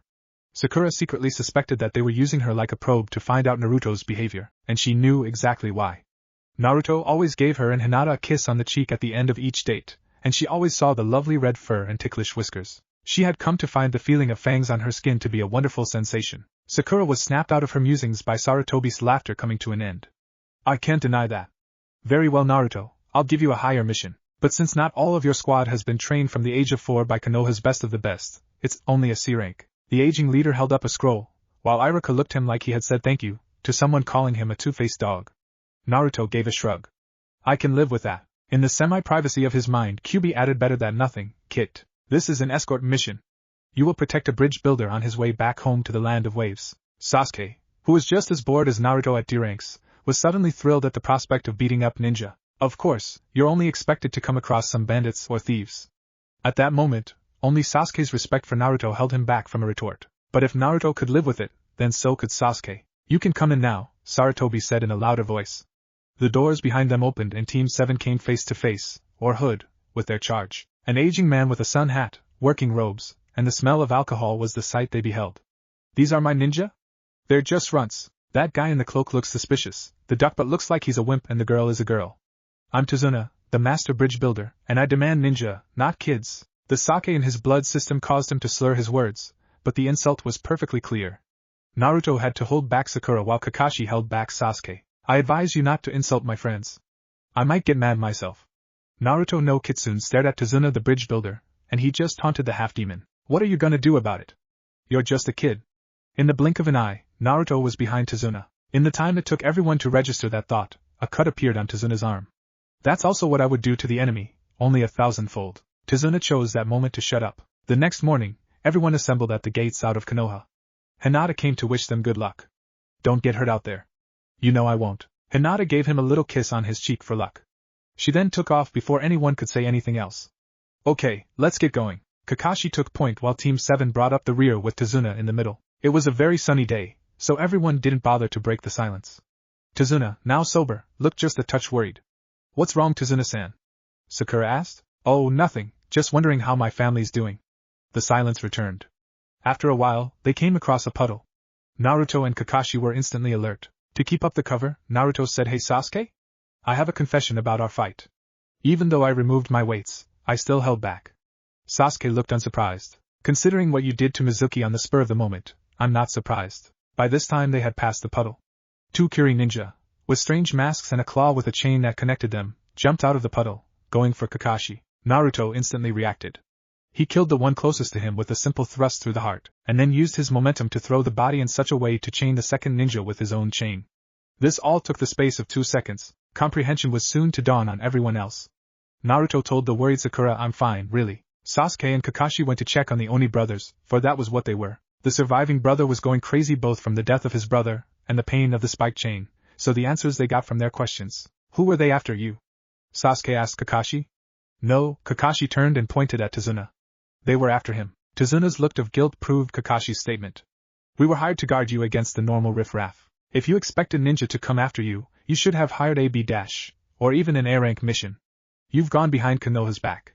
What have you to say? Tazuna took a moment to compose him. My country has been monopolized by Gato for a while now. He may show a thriving shipping industry to the world at large, but he himself is a man who surrounds himself with an army of hired thugs to carry out his dirty work. My country is an island nation, so the only way to get goods is to pay his usurious prices. My bridge would connect us to the mainland, negating his power, so that's why he sent those ninja after me. My country is so poor that even a C rank would devastate our savings. That's why I couldn't hire a B or A rank mission. There was silence while Kakashi thought it over. This same thing happens all the time in hell, don't hold it against him. Naruto took Kyuubi's words to heart. We can't very well go back now, can we? Far be it from Konoha to deny a country's salvation. With that remark, he started back up the path. Everyone followed, even Kakashi. Some people you just follow despite your rank. Tazuna had a look of immense relief on his face. During the boat ride into the land of waves, everyone got a look at Tazuna's humongous bridge. Sakura almost broke the silence, but a hand on her shoulder from Naruto stayed her tongue. When they got off, Tazuna thanked the boatman. Just save our country, was all he said. After a while, the mist cleared and Naruto heard something. I don't like the sun. Why did Master Zabuza have to let me out here? These complaints put Naruto on alert. He checked the bush from whence the voice came to find a snow rabbit. That and the message from earlier meant that the spinning sword headed their way didn't surprise him. Everyone duck! The urgency in Naruto's voice caused everyone to do so immediately. None too soon. They one and all heard the whistle of the sword as it passed. The 6-foot-long cleaver embedded itself in a tree. In a second, there was a man standing on it. A man with bandages covering his mouth, leg and arm warmers, and a bare chest. Well, it seems one of you brats isn't as dumb as you look. Kakashi and Naruto said in perfect unison. Zabuza Momochi, I presume, said Criminal laughed. I'm honored that the famous Kopinin Kakashi Hatake would know my name. I'm eager to see that Sharingan eye of yours. Sasuke looked bewildered. The Sharingan is a Kekkei Genkai that only is found in the Uchiha clan. How could Kakashi-sensei have it? I would love to bring down the man who killed his entire academy class at the age of 12, but I believe that I should let Naruto have the honor. Zabuza looked down on the cloaked boy. I could take him down in a second flat. I'm Zabuza Momochi, the demon of the hidden mist. Naruto responded in kind. And I'm Naruto no Kitsune, the ultimate protector of Konohagakure. Zabuza chuckled. We'll see if you deserve to be called that after you're dead. Zabuza and his sword disappeared and reappeared before them, with his hands in his favorite seal. Hidden mist jutsu. They were covered in a thick mist in seconds. Naruto countered by releasing enough chakra to blow it all completely away. Zabuza looked shocked. How could you do that? Naruto gave an evil grin, which was felt by everyone in the vicinity. You haven't seen anything yet. Naruto threw his arms to his sides. 10 weights flew out and destroyed all the trees in their path. His legs got the same treatment. Now let's begin. Naruto rushed forward, his hand on a direct path for Zabuza's neck. Only pure reflex brought the sword up in time. Shit. This kid is fast. And strong. The last was thought when Zabuza's arm quivered from trying to arrest Naruto's momentum. Zabuza quickly recovered and pushed Naruto back with his blade. He followed up by stabbing his opponent through the chest. For a split second, Sakura's heart stopped. Then Naruto's body dissolved into water. A water clone. Zabuza turned around just in time to see Naruto with his hands going through rapid-fire seals. He was doing them so fast Zabuza could only get the barest gist of a claw. This all lasted half a second. Then Naruto cried out water style, Tsunami Jutsu. Zabuza couldn't believe his eyes as a giant wall of water appeared. He couldn't believe it when it hit him dead on, carrying him tumbling hundreds of feet back. He was only saved when he hit a sturdy tree that didn't capsize like the hundreds before it. Eventually, the water drained away, leaving Zabuza half unconscious leaning on the tree. Naruto was standing in front of him. What are you? Naruto prepared his hand for the killing blow as his teammates and Tazuna rushed toward them. I'm your doom. Before the blow was dealt, Naruto dodged the Senbon that were rushing toward his target. They hit the neck, and Zabuza finally closed his eyes. Naruto looked up at a tree to see a hunter nin from Kirigakure. He looked to be about his age, though only Naruto's nose was able to tell it was a boy. Thank you? If you hadn't come in, that would have been difficult. Sasuke looked up at the ambiguity. Who are you? Naruto, as always, answered the question before the hunter nin could. He's a hunter nin from Kirigakure. They hunt down missing nins so that the secrets of their village are not found out by others. The boy nodded, his face covered by a mask, and jumped down to pick Zabuza up. You have my gratitude. The boy then took off. Naruto disappeared as well. Before anyone could question what happened, Zabuza and his killer fell on the ground with Naruto standing over them. You're not a hunter nin. You work for Zabuza. Naruto wasn't asking, he was stating it as if it were pure fact, which it was. Yes, my name is Haku. Zabuza is my master. I would give my life for him. So saying, Haku removed his mask so everyone could see the look of conviction on his face. How did you know? Kakashi was subtly making sure the pair wouldn't escape, and an explanation would distract them from his preparations. One reason was the Senbon. They pierced a part of the neck where, hit properly, someone would enter a state of half-death, perfectly mistakable for the real thing. Another reason was the fact that a hunter nin exhumes a corpse right then and there, and Haku here took off. Finally, Haku has a Kekkei Genkai, and we all know how much Kiri despises those. Haku looked up in surprise. How did you know of my Kekkei Genkai? Naruto allowed himself a smug smile. My nose is several times stronger than a normal one by itself. By focusing chakra to it, I can know everything about someone merely by their scent, their gender, bathing habits and blood type. Since Kekkei Genkai literally means bloodline limit, I knew your blood's unique scent was the result of this. Haku nodded, and then frowned. Wait a minute. How did you catch me? The human eye cannot track my movements. This wasn't a boast, but a statement. My other senses are just as powerful as my nose, so I was able to see you. Besides, when my weights are off, not even the Sharingan can track my movements. Quite frankly, I'm surprised Zabuza could react so fast. Now we'll discuss matters when Zabuza awakes, and I prefer that to be in Tazuna's house. So saying, Naruto went through some hand seals. He was done in a tenth of a second. Ninja art, mass teleportation jutsu. Suddenly, everyone felt like pins and needles were covering every inch of their skin. At the same time there appeared to be a heat haze so dense that you couldn't see your hand clearly when it was an inch from your face. Just as suddenly as it started, it stopped. They found themselves right outside Tazuna's front door. Kid, I'll never insult you again. Tazuna opened the door. Zabuza slowly regained consciousness. Recalling what happened, he sat up in a flash. His body started to complain fiercely. Slow down, Zabuza-kun. You don't want to hurt yourself. Zabuza turned to see Haku in an unfamiliar doorway. Haku, where are we? This isn't the hideout. No, it's the bridge builder's house. Naruto-kun brought us here. Zabuza suddenly looked wary. What's with the kun? Haku gave his innocent laugh. Considering he spared your life even after he caught me while I fled, I feel the kun is well deserved. Despite his power, he has a good heart. Haku left while Zabuza tried to process this information. He soon reappeared, along with Kakashi's team, the bridge builder, and his family. So, Naruto was if? Are you here to offer me a last request? Naruto, who was standing very near, shook his head. No. Nothing of the kind.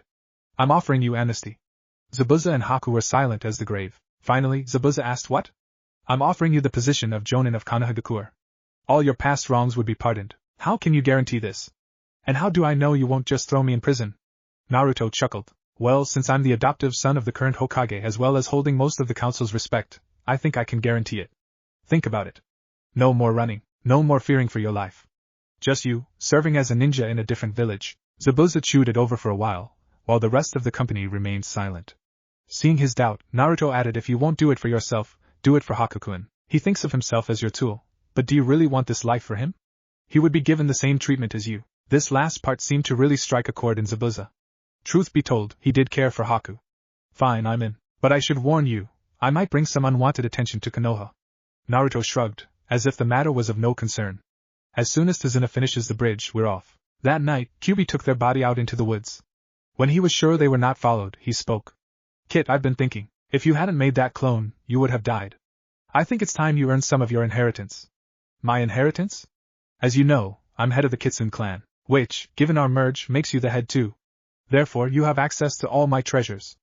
Among them is a sword? Yes. Now, do the demon summoning jutsu. Just add the demon seal to the beginning. Naruto complied with Kyuubi's wishes. He let blood come through the claw on his thumb, did the seal known only to demon kind, and then did the normal summoning jutsu. The instant he formed the last seal, a burst of flame shot up near his hand. When it cleared, a pitched black scabbard with a sword in it was floating near his hand. Naruto grabbed it reverently, and pulled out the very long sword. The blade itself was blood-red down the center, with deep violet surrounding it like a shell. The hilt was silver and carved with demonic symbols, with a large ruby in the pommel. Though it should have weighed 5 or 6 pounds, it was light as a feather. Kit, say hello to blood fire. It will never break. The red part focuses chakra, so it's denser, while the violet part amplifies it. Basically, pour some juice into this, and it comes out twice as strong. Naruto experimentally poured some chakra into the blade, and flames that inverted the sword's colors, deep violet tinged with a blood red, covered it instantly. Naruto found that he could control the flames like regular chakra. Naruto put it back in its scabbard and let it go. It disappeared as it had appeared, in a burst of flame. The next day, Zabuza shared some info around the breakfast that Tazuna's daughter, Tsunami, had prepared. If I don't return within the week, Gato's probably going to just storm this place with everything he's got. They'll just be thugs, since I was his only ninja. But even that might be a challenge. He's got a village worth. A sob broke out of Tazuna's grandson, Inari. Why do you go up against Gato? He'll just kill you. You might think you're heroes, but you're not. There's no such thing. Crying now, he left the room. There was silence, while Naruto heard Inari crying, Daddy, why did you have to die? After a moment, Kakashi got up. Sasuke, Sakura, I'm going to give you some training. Naruto, you train on your own. After they had left, Naruto asked Zabuza, can you train me in Kinjutsu?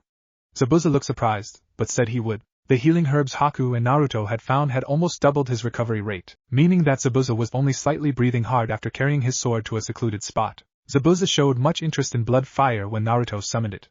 This was done by a master, was all he said though. Naruto was looking forward to the training, as the sword was the only weapon that Asuma didn't teach him to use. Now I want you to do 1,000 slashes up, 1,000 slashes down, 1,000 slashes to the right, and 1,000 slashes to the left. Then we'll have a light spar. If Naruto hadn't gone through equally sadistic training with Guy, he would have blown his top. For the next hour, Naruto fulfilled the exercises Zabuza had him do. If it wasn't for the light weight of the weapon, it would have taken twice as long. When he was done, he faced Zabuza. With Naruto's weights on, his speed, though still impressive, was a fraction of what it had been earlier, so they were pretty well matched. Near the end, Naruto channeled chakra through blood fire, and spun Zabuza's sword out of his hand while the flames encircled him. Zabuza clapped. Well done. Even before the flames. You must have had extensive training with other weapons to be such a natural. Naruto laughed at this. They had a quick drink and went back to the house, the sky now dark since their fight took so long. Sakura looked peachy, while Sasuke looked bruised and irritable. He had you climb trees without hands? Sakura gave a nod with a grin on her face, while Sasuke still sulked. The rest of the week passed in a similar fashion. The night before Zabuza's week was up, Naruto spoke to Inari. Over the week, Naruto had found out the story of Inari's father from hearing him cry as well as asking around the village. You know, heroes are real. We will beat Gato. You think we'll die, but we won't. And you know something?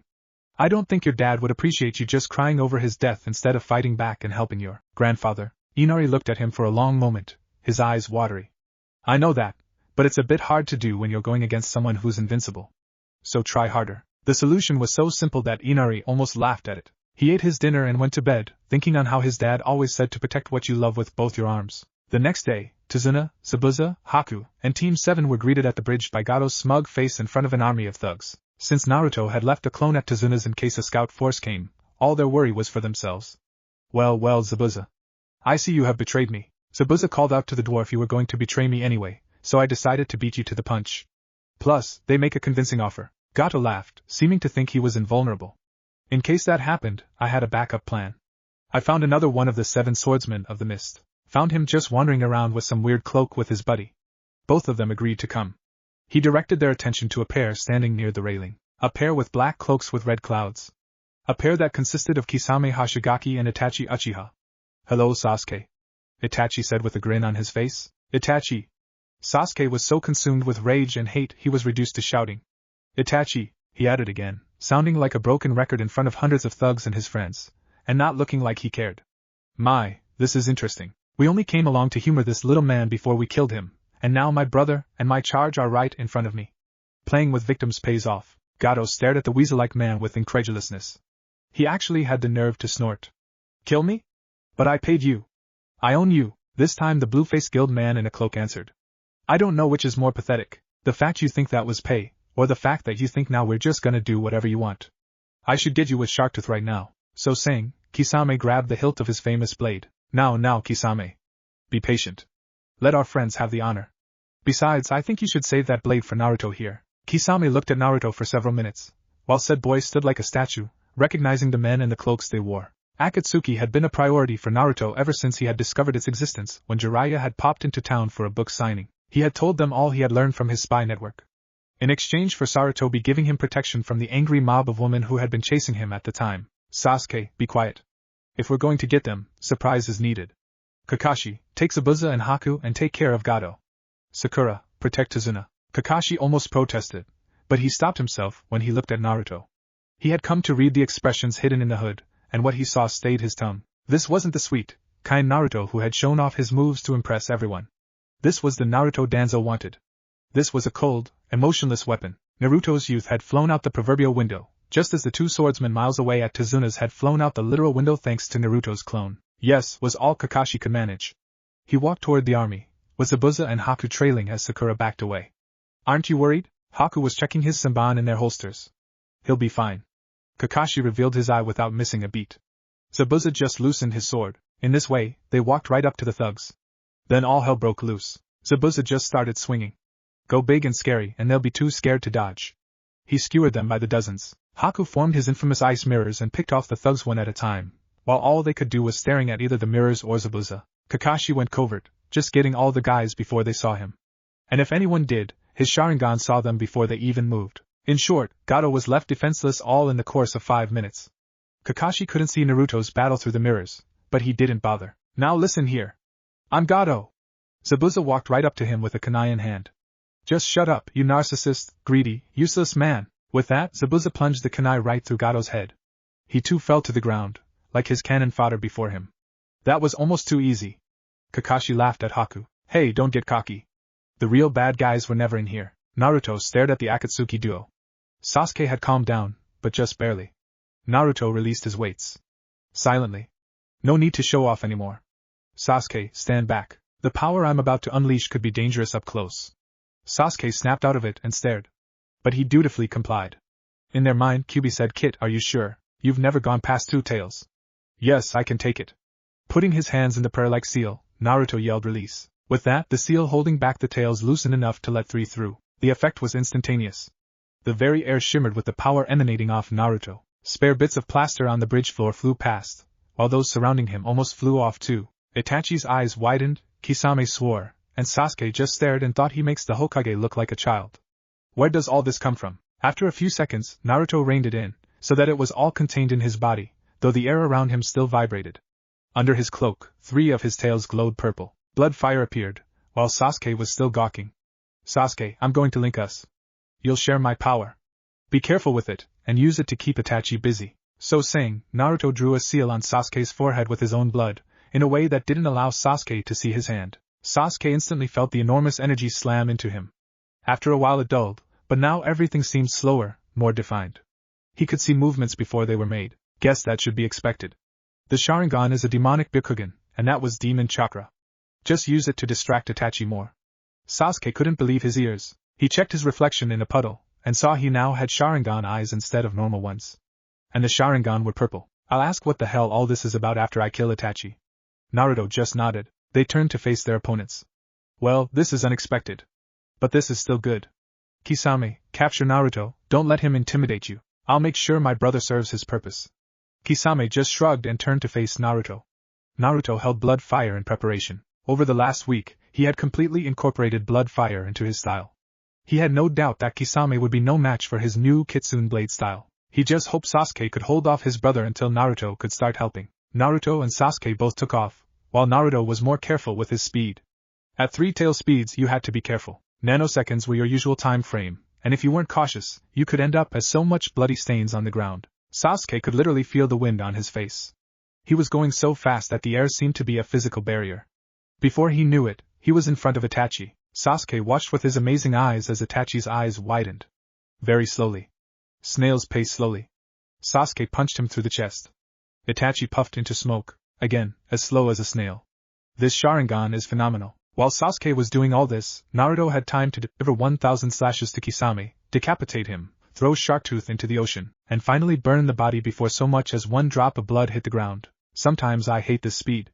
Your enemy's dead before he has a chance to fight. But I guess that's the point. Naruto was slowly returning, seeing how easy Kisame was. You okay, Sasuke-kun? Sasuke stared at Naruto, his whole body trembling. Now I'm mad. Sasuke spun around to see Itachi with his Manjikyu. I hadn't planned to steal your eyes until you had Manjikyu too, but now I won't take chances. Sasuke stared, fear settling into his stomach despite all the power that was already taking up the space. Oh, that's right. You don't know. Our clan's history is bloody and evil at its best. Our 2 patriarchs were branch family Hyuga who made a deal with the Kyuubi for power. The result was the Sharingan. As you know, you have to kill your best friend to achieve Manjikyu, the highest level of Sharingan. But using it drains you sight. Eventually you'll go blind. So Madara Uchiha, the elder brother, stole his brother's eyes, to make his own eternal. He killed his own brother just so he would still be able to use the Sharingan. It was Madara who summoned the Kyuubi to Konoha. It was Madara who used that distraction to implant a mind control seal inside my mind. And it is Madara who is now seeking out Akatsuki so he can take control. Sasuke stared at his brother, seeing the madness there. But deep down in him he knew it was true. He knew because the darkness inside him was stoked at these very words. All of Naruto's words now made sense. Itachi rushed forward, reaching for Sasuke's eyes, but Naruto grabbed him in the air. There is no way you're getting your hands on him. Sasuke was touched by Naruto's care for him. Well, he would have if this exchange had been happening at speeds that allowed feelings to outrun exhilaration. Itachi stared at Naruto. Feel the wrath of the Tsukuyomi. The world inverted, and a black moon appeared in a red sky. Itachi stared at his captive and looked shocked. What are you doing? How are you doing this? I feel like I'm the victim. Naruto chuckled. That's because you are. If Kyuubi made this Kekai Genkai, then don't you think I would have total control? You have just been trapped in your own jutsu. As he spoke, a giant claw grabbed hold of Itachi. The claw was attached to an arm, which was attached to the body of the Kyuubi no Kitsune. I gave you your eyes, now I take them back. In the inescapable genjutsu, Itachi screamed. Sasuke stared. One moment Itachi was being held back from his lunge by Naruto, the next Itachi was lying on the ground, clutching his eyes. Sasuke saw that they were lavender, as pale as Hinata's. Do it. Sasuke turned to see Naruto staring at him. Sasuke nodded, gathered all his hate and anger into one point, and let it all out by stabbing Itachi through the heart with a kunai. Instantly, Sasuke felt lighter. His ambition was complete. Well, half complete. Yo. Sasuke turned his now deactivated eyes to see Kakashi, Zabuza, Haku, Tazuna, and Sakura watching him. I guess we can cross these guys out of the bingo book. Nice work, Sasuke. Sasuke grinned as the implications of what he had done hit him. He had killed Itachi. His revenge was complete. He quite literally jumped for joy. Well, as fun as this all was, let's get out of here. This has to be cleaned up before Tazuna can finish. Everyone was snapped out of their staring at Sasuke and stared at Naruto. This was the nice, innocent Naruto again. Oh yeah? What were you thinking? When I tell Hinata about this, you know she will explode. Much as I am now. How could you even think of putting yourself in danger? That's mine and Hinata's job. Despite all the yelling, Sakura was smiling. At the end of her tirade, Sakura kissed Naruto. Everyone stared at them as if they had gone crazy. Naruto laughed. That's right. A guy is only supposed to get in trouble because of his girlfriends. It was 1 week later, and the bridge was finally complete. During that time, everyone had come to accept that with Naruto, you just couldn't have a normal existence. Tazuna gave him a strong hug, silently thanking him for all that he had helped into being. Goodbye. The party left the assembled village making their goodbyes. Inari was even letting a few tears slide. You know, Tazuna told the village. In honor of all he has done and will do, I hereby name this the Great Naruto Bridge. Everyone nodded. It was the perfect name. A few miles away from Konoha, Zabuza decided to break the silence that had held over the group. Well, if you don't win over the council, they still have to let me and Haku in. We're bringing the heads of 2 S-class criminals. Zabuza laughed at his own bloody humor. Everyone else just rolled their eyes. An hour later, Naruto was giving his proposal in front of the whole council. Sakura had been forced to leave, but she knew Naruto would tell her what happened. In the meantime, she would find Hinata and give her the news of how Naruto had gone up against 2 S-class criminals without asking Sakura for permission. So, you see, Zabuza and Haku have completely reformed. They should be allowed to join our ranks. For once in history, Danzo agreed without hesitation. But then again, Zabuza was one more weapon to brainwash. Haku was already. The council murmured in their annoying way. Naruto flashed a look of sympathy at Sarutobi. He would never know how he put up with this madness every day. Finally, Sarutobi called for order. In his official robes, he looked intimidating. All those in favor of letting Zabuza Momochi and his apprentice Haku living in Konoha and them joining our ninja ranks, say aye. The room was a chorus of ayes. It's unanimous. Case closed. Now Naruto, inform us about the Akatsuki you and Sasuke killed. Sarutobi nodded at Sasuke, who had had a smile on his face the whole meeting. It disappeared as he remembered the seal Itachi had talked about. For half an hour, Naruto explained what had happened to Itachi, and what he had said. He was only interrupted when one member insisted that Sasuke show his Sharingan. The request was granted, and Sasuke amazed them all with their color. So, you see, Madara was responsible for everything, the attack, the massacre, and what I am now. We must find him and kill him before Akatsuki fall to him as well. The entire council nodded. It didn't bother them that they were talking to a child. He was a child they saw as their greatest weapon. If Naruto hadn't revealed everything to Sasuke before the meeting, he would have looked confused. But he just nodded. The secret didn't bother him unduly. There had always been something beast-like about Naruto. Maybe it was his eating habits. Finally, they were all allowed to leave. Sasuke and Naruto went to Ichiraku's and ate to their heart's content. Naruto made plans with Sasuke to train, and then started looking for Hinata. She reacted much like Sakura. A lot of yelling, and then a kiss. Naruto laughed, and then went to bed to recuperate from the long day. Tomorrow he had to help Zabuza with house hunting. It had been a few weeks since the mission, and things were going well. Naruto's relationship was better than ever. Sasuke and he had been training to the point Sasuke could dodge a whole hail of shuriken with his eyes closed. Haku and Zabuza had gotten themselves a decent apartment, and were shaping into the greatest ninja tag team in Konoha history. They perfectly complemented each other's talents. Hey, Naruto-nichin! Naruto, who was hanging out with Sakura and Hinata, turned to see Konohamaru approaching with his friends. Or, more accurately, Konohamaru lunging for Naruto's hood with his friends Moegi and Udan behind him. Naruto dodged them all Matrix style. Ouch, you avoided me again. Just what I'd expect from my greatest rival. Konohamaru was rubbing his head. Konohamaru-kun, what are you and your friends doing on this fine day? Said friends looked up, and Konohamaru ignored the question. Hey, are these your girlfriends you keep on sleep talking about? If Naruto hadn't had the millennia of experience afforded to him by Kyuubi, he would have blushed. Yes, it just so happens they are. Now answer my question. Sakura and Hinata, who didn't have the benefit of Kyuubi, were red as fire when Konohamaru answered. That's easy. We're playing ninja. And guess what? Konohamaru rushed forward and tagged Naruto. You're it. With that, Konohamaru and company left in a flurry of legs and laughter. Naruto, Sakura and Hinata could have caught them easy, but they slowed down so Konohamaru could have his fun. Konohamaru turned a corner and bumped into something. That something was a boy dressed all in black with a bundle on his back and makeup on his face in a strange pattern. That boy turned around and grabbed Konohamaru by the scruff of the neck and yelled, "What's the big idea, you little twerp?"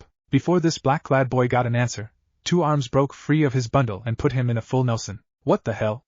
What's Crow doing? Wait a minute, he's a puppet. Who's controlling him? All this was interrupted by a voice that sounded like it held the echo of a growl. Konohamaru, run along home.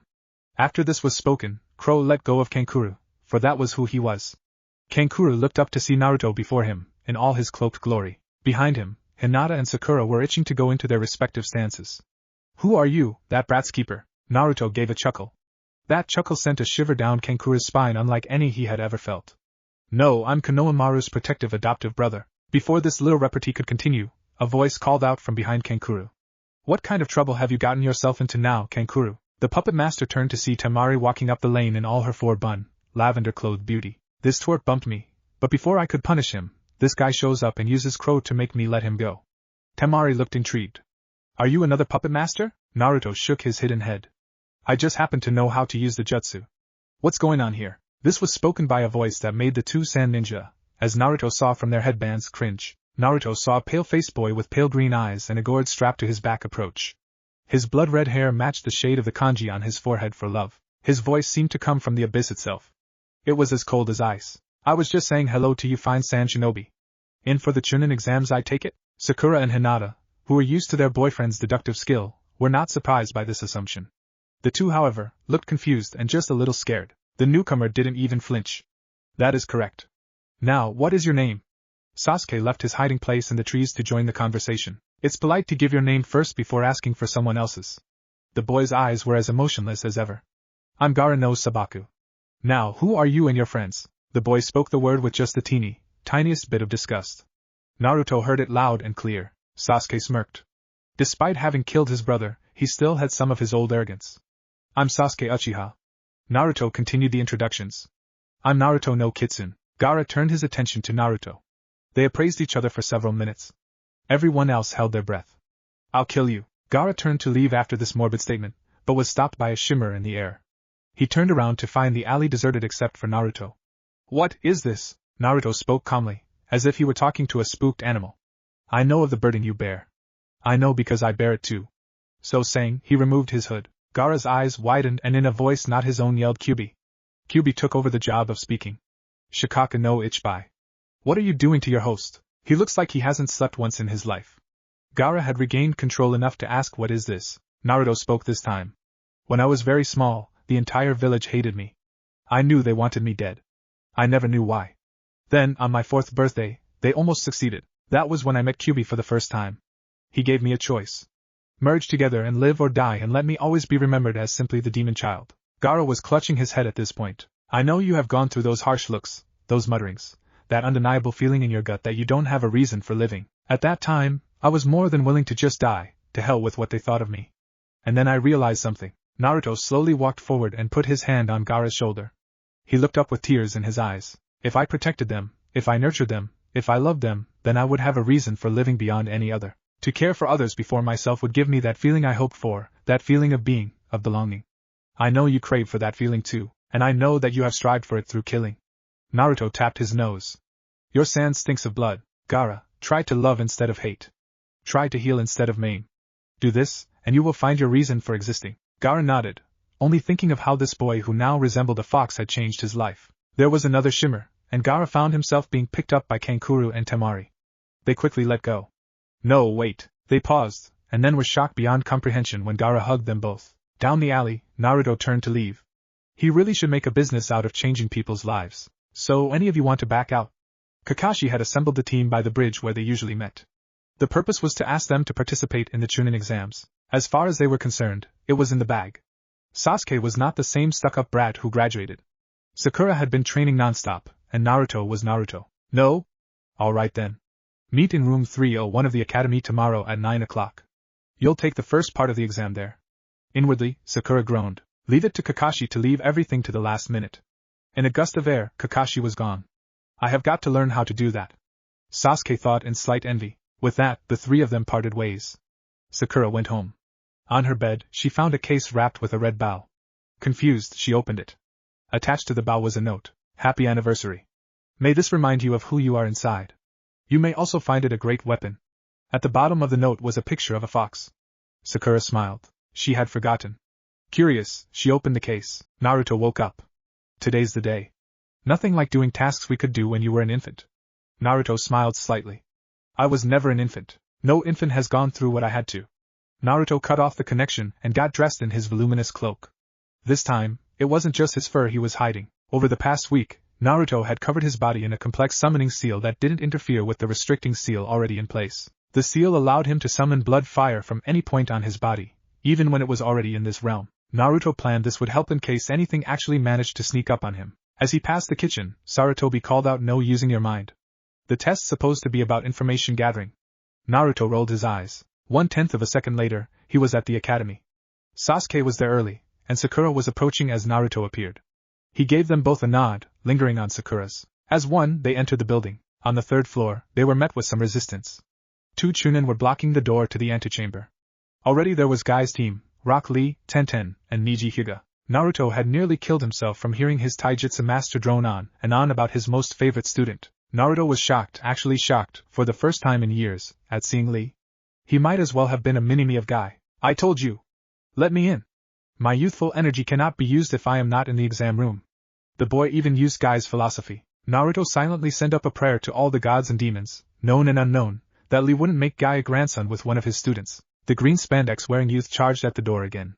And once again he was stopped by the guarding ninja, Kotetsu and Izumo. "If you can't even get past us, you're not worthy to be a Chunin."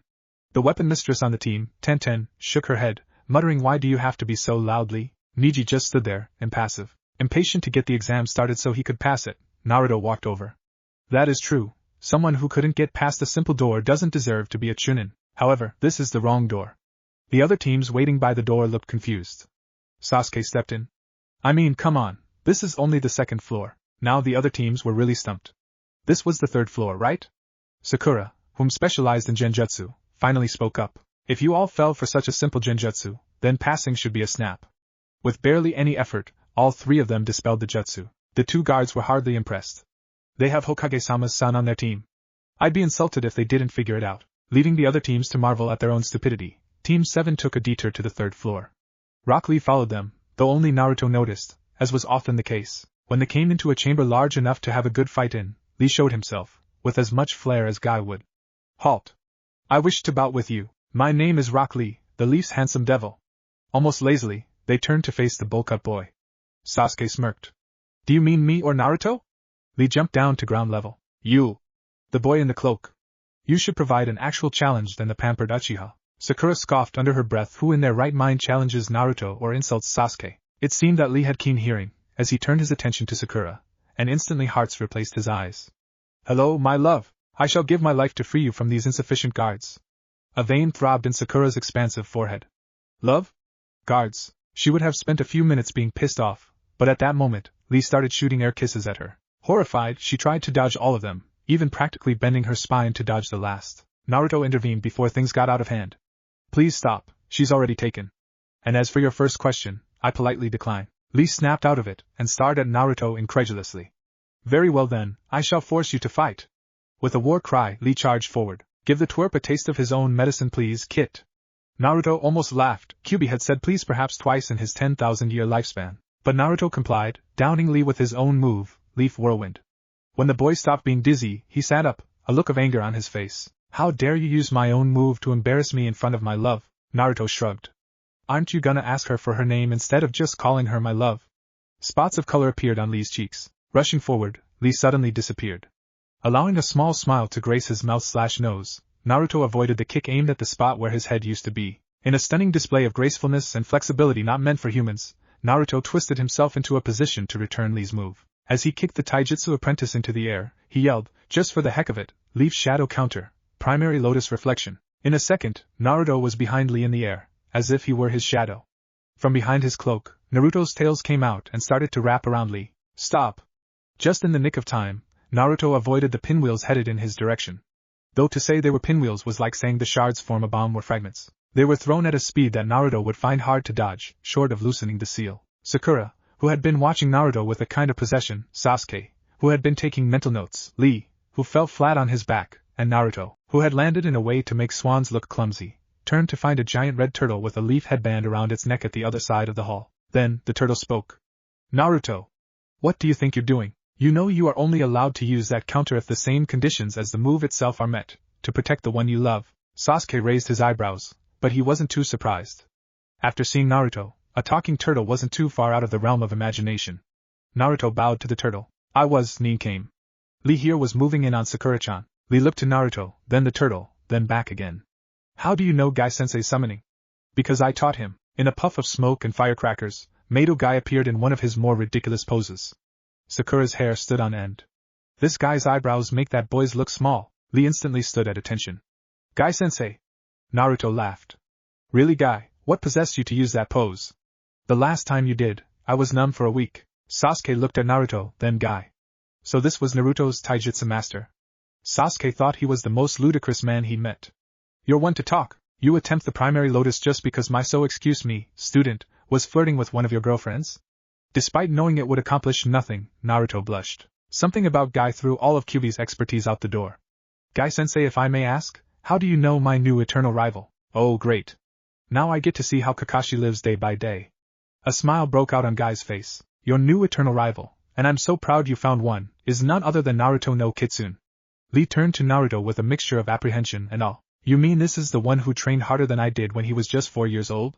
This is the one who mastered your style and whom you helped create his own. Lee instantly threw himself to the ground in a bow. I am so sorry, Naruto-sama.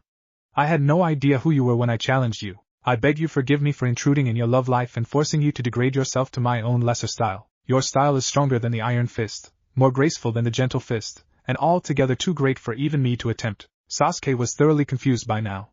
1 minute he's Naruto's rival, the next he's his personal worshipper. Naruto sighed. Please get up. I am no greater than you. I trained for years with a few advantages until I reached the level you're at. You reached it by overcoming countless hardships, and all in less than a year. Lee stood up, though a look of wonder still held dominant over his face. Sasuke, Sakura, let's get to the exam room. We're going to be late. Sakura broke her gaze from Guy's eyebrows and Sasuke snapped out of it. Without another word, they ascended the stairs and made their way into the waiting chamber. Over 100 ninja looked up at the sound of the door. Some of them looked like they slept with death on a daily basis. Sakura gulped. There are a lot of people. Hey Naruto! Naruto turned to see Chuji and Shikamaru approaching him. The next thing he heard was Sasuke-kun. Naruto turned, seeing, without a whit of surprise, Ino practically draping herself over Sasuke. Despite extensive training with a Satanist like Naruto, Sasuke looked like he didn't have the slightest chance of getting Ino off of him.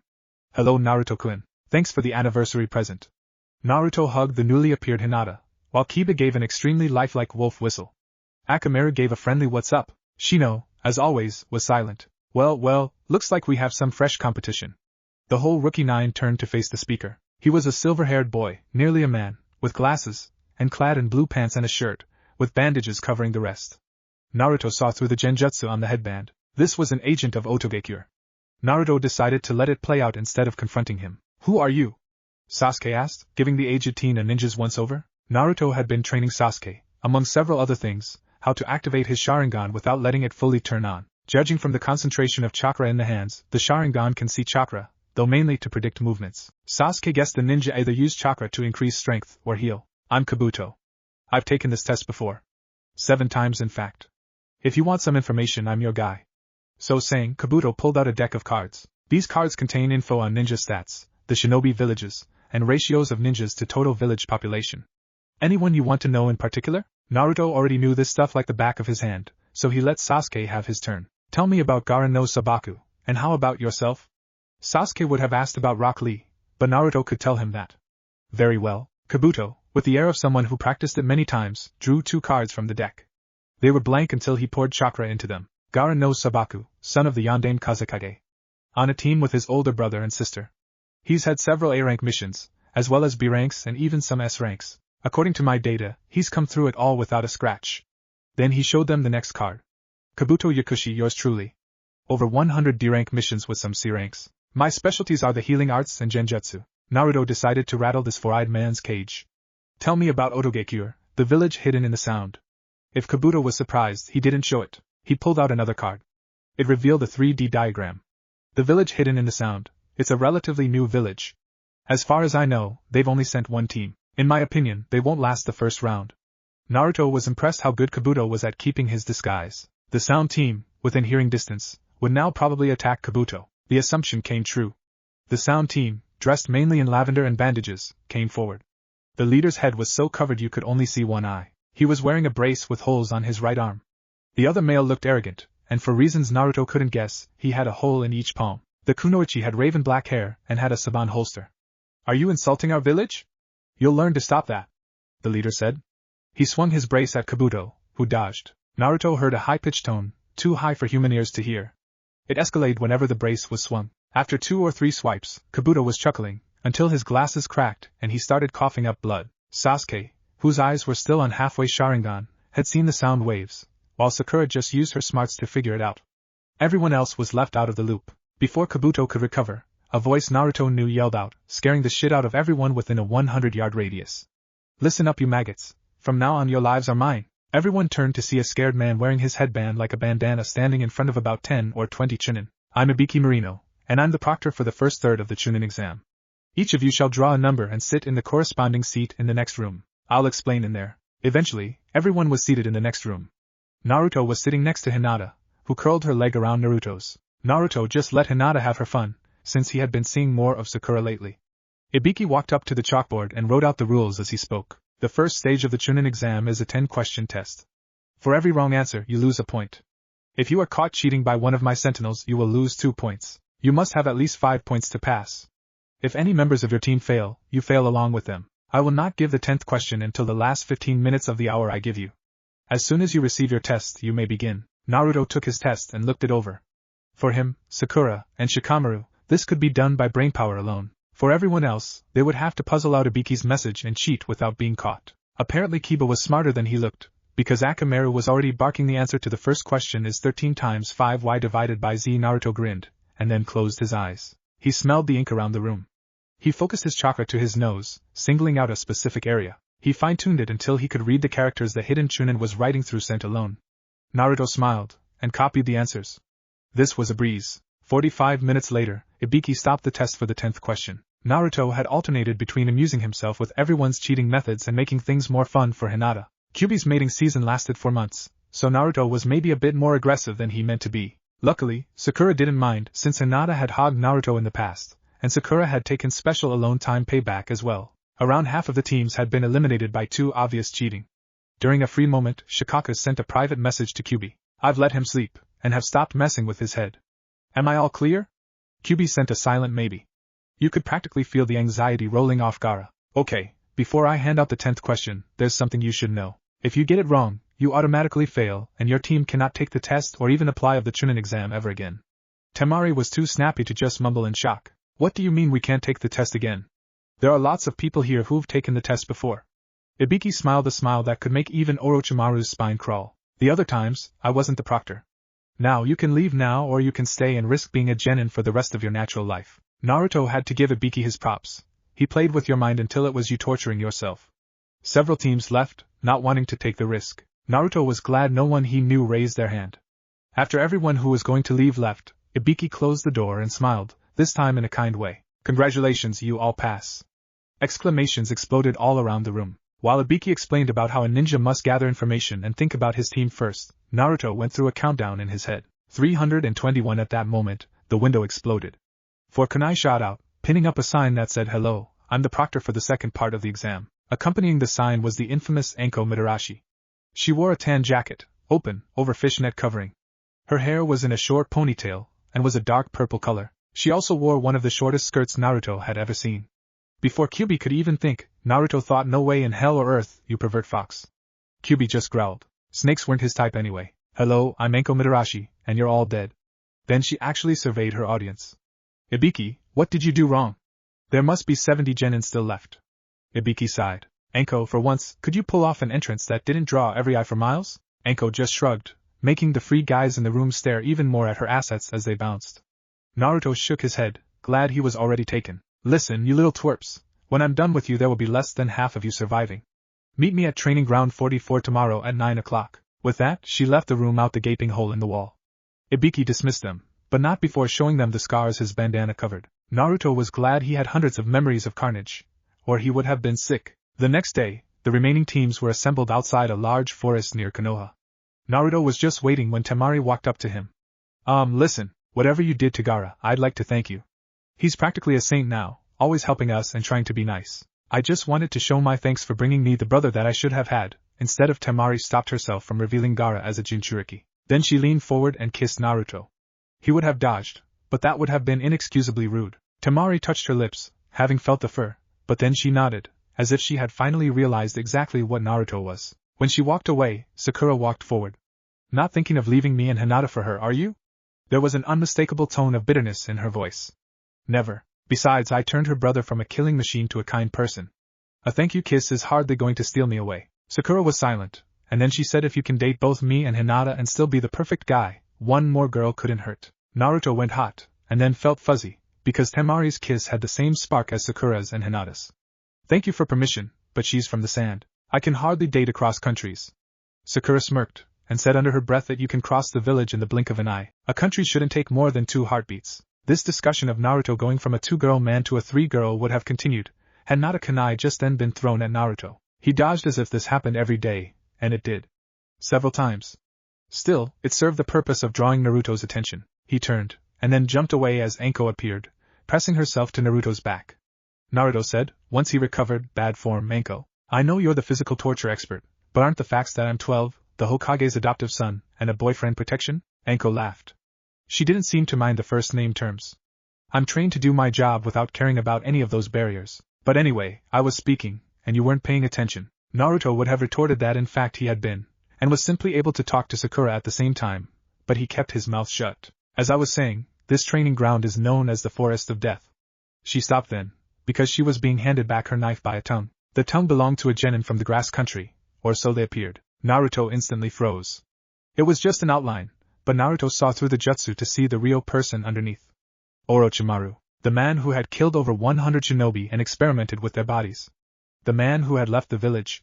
The legendary Snake Sannin. Anko took the kunai, apparently not seeing the woman for her old sensei. Naruto calmed himself, and resolved to report to Sarutobi as soon as possible. If he attacked him then and there, it would look like he was attacking a fellow genin outside the exam. "Anyway, your job is to make your way to the temple at the center of the forest. You have a 5-day time limit, and you must reach the temple with both of these scrolls." She produced 2 scrolls, one dark blue and the other white, each with the kanji for either heaven or earth. "You will be given either a heaven or earth scroll. You'll have to steal the other type of scroll from another team. If you open the scrolls at any point during the exam, you will be instantly disqualified. Go to that stall over there to sign the waivers and receive your scroll as well as the number of the gate you will go through." The waivers were pretty straightforward. Konoha was in no way responsible for any injuries or deaths that may occur during the exam. When they turned them in, they received a heaven scroll and the number 18. They went to the appropriate gate, and waited. Naruto kept his guard up, waiting for when Orochimaru struck. After a while, the chunin at the gate opened it, and said good luck. They stepped into another world. Everything seemed larger than life. The trees, the plants, the insects. That last part gave way for concern, as that implied the animals were gigantic as well. The team walked slowly, watching for disturbances. After about 10 minutes walking, Naruto detected a presence behind them in the trees. Reacting immediately, Naruto used his seal and flung blood fire at what he sensed. A rain ninja popped out, barely avoiding the blade. Naruto used the seal again, and blood fire flamed into his hand. "Nice trick, but I'm still gonna get your scroll."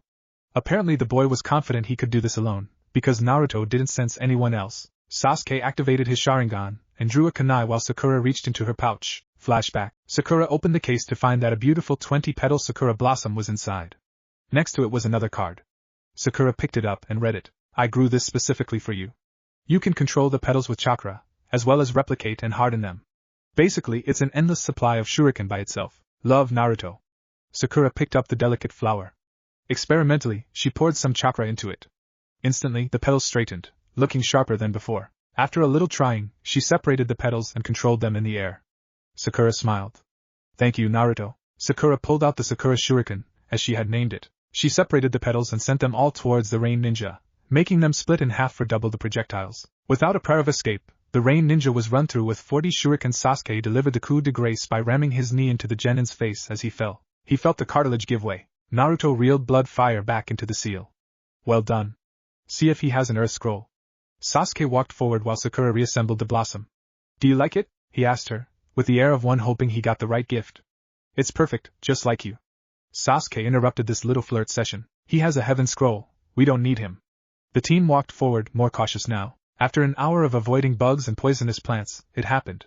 Orochimaru showed up, still under the guise of a grass ninja. Well, I had hoped to pick you off one by one, but you seem to avoid all my traps. Naruto heard, like an undercurrent, the tenor of Orochimaru's real voice, while the soprano of his disguise held true. Naruto summoned blood fire, putting Sasuke and Sakura on alert.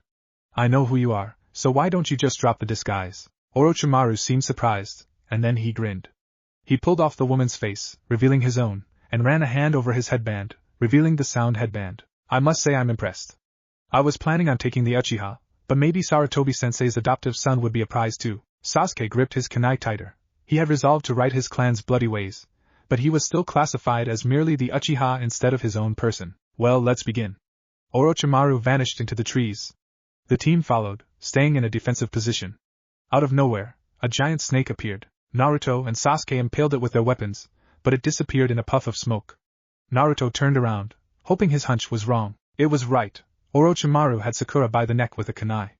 Move and she dies. Naruto gathered his speed, and snatched Sakura away before Orochimaru could react. What the Orochimaru looked shocked that anyone could move so fast. And that was pre-tail speed. With his guard down, Sasuke thrust his kunai into Orochimaru, but he dissolved into mud. The real Orochimaru appeared behind Sasuke, and bit him on the neck. Naruto's eyes widened and his muscles stiffened as he saw Sasuke scream in pain, and the cursed seal that Naruto knew was Orochimaru's most powerful appeared on Sasuke's neck. Somewhere inside Naruto, something snapped. He will come to me, seeking Pa. He was interrupted by the chakra equivalent of the Big Bang. In his office, Sarutobi was having a private smoke when it happened. A massive flare of chakra came from the forest of death. And then the shockwave hit. The chakra hit him almost as a physical blow, blowing him out of the chair and breaking every window in the office. Sarutobi was kept down under the pressure. He was sure the entire planet could feel this chakra. Finally it went away, but only to group more heavily in a spot not too far from the village. Naruto! Sarutobi cried out. For 50 yards around, every tree, big or small, had capsized from the brunt of Naruto's chakra. Of course, he wasn't really Naruto anymore. Unless a blindingly bright form that looked like Naruto made out of purple chakra counted as just plain Naruto. Orochimaru, who had been temporarily buried by the explosion, got to his feet, his eyes wide at the feeling of all this chakra. It felt like a planetoid had hit Earth and decided to turn every square inch into chakra. What is this power?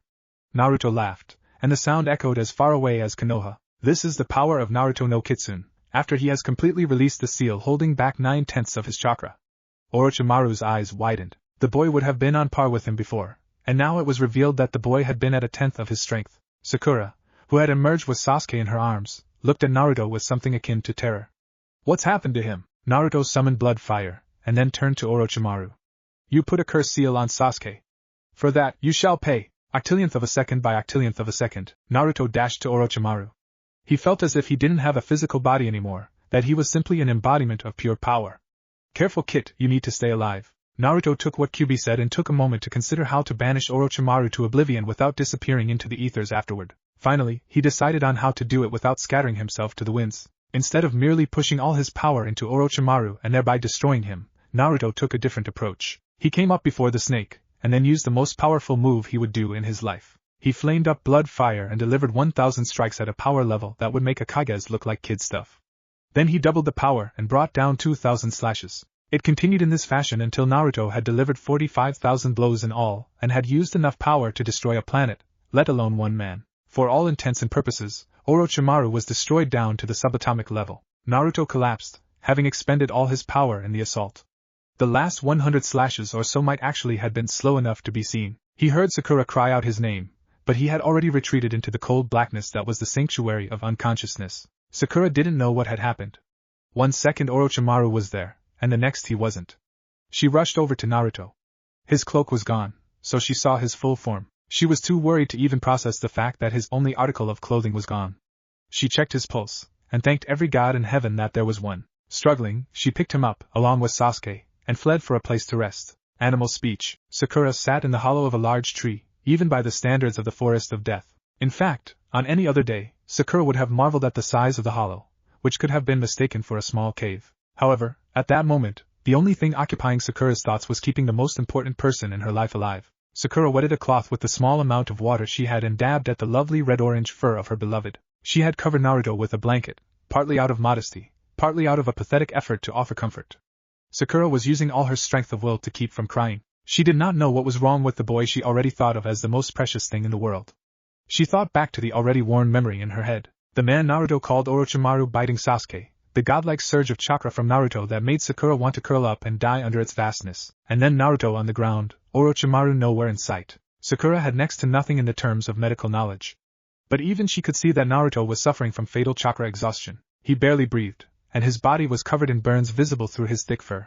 His beautiful 9 tails lay limp on the ground around him. For the 1000th time, Sakura crawled over to Sasuke.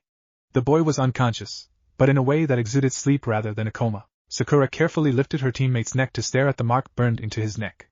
It looked remarkably similar to the tomo of the Sharingan eye. Sakura wished she knew how this little blemish could cause Naruto to overreact like he had. Sakura left Sasuke and returned her attention to Naruto. His condition was unchanged. Sakura's resolve faltered, and the tears finally came. Thick, choking sobs that made every creature that heard them feel misery came from the small, pink-haired girl. Like a lit candle, her sorrow was burned through by the wonderful outlet known as crying. Sakura didn't have the knowledge or tools or even ability to help Naruto. All she had were some meager rations, a now empty water bottle, and the basic first aid training from the academy that was nothing more than common sense. Sakura wished that she still had the Heaven Scroll. Maybe it had contained some secret that could have kept Naruto alive. However, it had been burned when Naruto had gone supernova. Sakura sat there, letting her despair take over her. Naruto would die, and she could do nothing about it. Naruto was not just a crush. There was something about him that simply made him an integral part of your life immediately. In Sakura's eyes, watching the miniature Kyuubi no Kitsune die in front of her eyes would be akin to watching the entire village die by her hand. Eventually, all of Sakura's sorrow bled out through her eyes. The result was her feeling like a hollow husk. It was frightening, because Sakura felt as if she would lose her whole identity if she wasn't careful. Sakura's eyes, which had been sealed shut by her cries, now were going through the movements of one desperately trying to open their eyes. But her eyelids had cramped, leaving Sakura blind to the world. Panic filled her when her memories started to slide beyond her grasp. She was sad for something. What was it? Why was she waiting here like this? The logical part of Sakura's brain reminded her that trauma could lead the brain to suppress what had caused it. But the pinkette had a feeling that what she was trying to remember was very important. Sakura now tried to tear her eyelids apart, in an attempt to see the light of day. She needed to remember something, but she was losing touch with it. But despite her efforts, Sakura couldn't open her cramped eyes to let outside stimuli wash away her doubt. Frozen in place, Sakura Haruno slowly but surely started to go utterly and completely out of her mind. Naruto had never felt so tired. Then again, he didn't know if he was feeling anything. He was in a half-realm between sleep and consciousness, between death and life, between light and dark. Any thought he had was slurred and incoherent, as if he was thinking in echoes was thinking echoes thinking in echoes and echoes. There was endless sound, but there was no sound. There was everything and nothing, a void that seemed infinite, with the universe opposite it. The echoes came from the half of the area that seemed whole, coming back as twisted whispers from the void. Suddenly there were another set of echoes, overlapping Naruto's own, canceling out any and all thoughts in his head. The random sounds and pitches made no sense to Naruto. Who was Naruto? The sounds increased in pitch, pounding a tattoo in Naruto's skull. Again, who was Naruto? The void seemed more inviting than the hole from which the sound came. Naruto leaned toward the void. The feeling of being farther and farther away from somewhere took hold, as if everywhere and nowhere were being merged. Merged. Why did that seem to mean something? Because it does.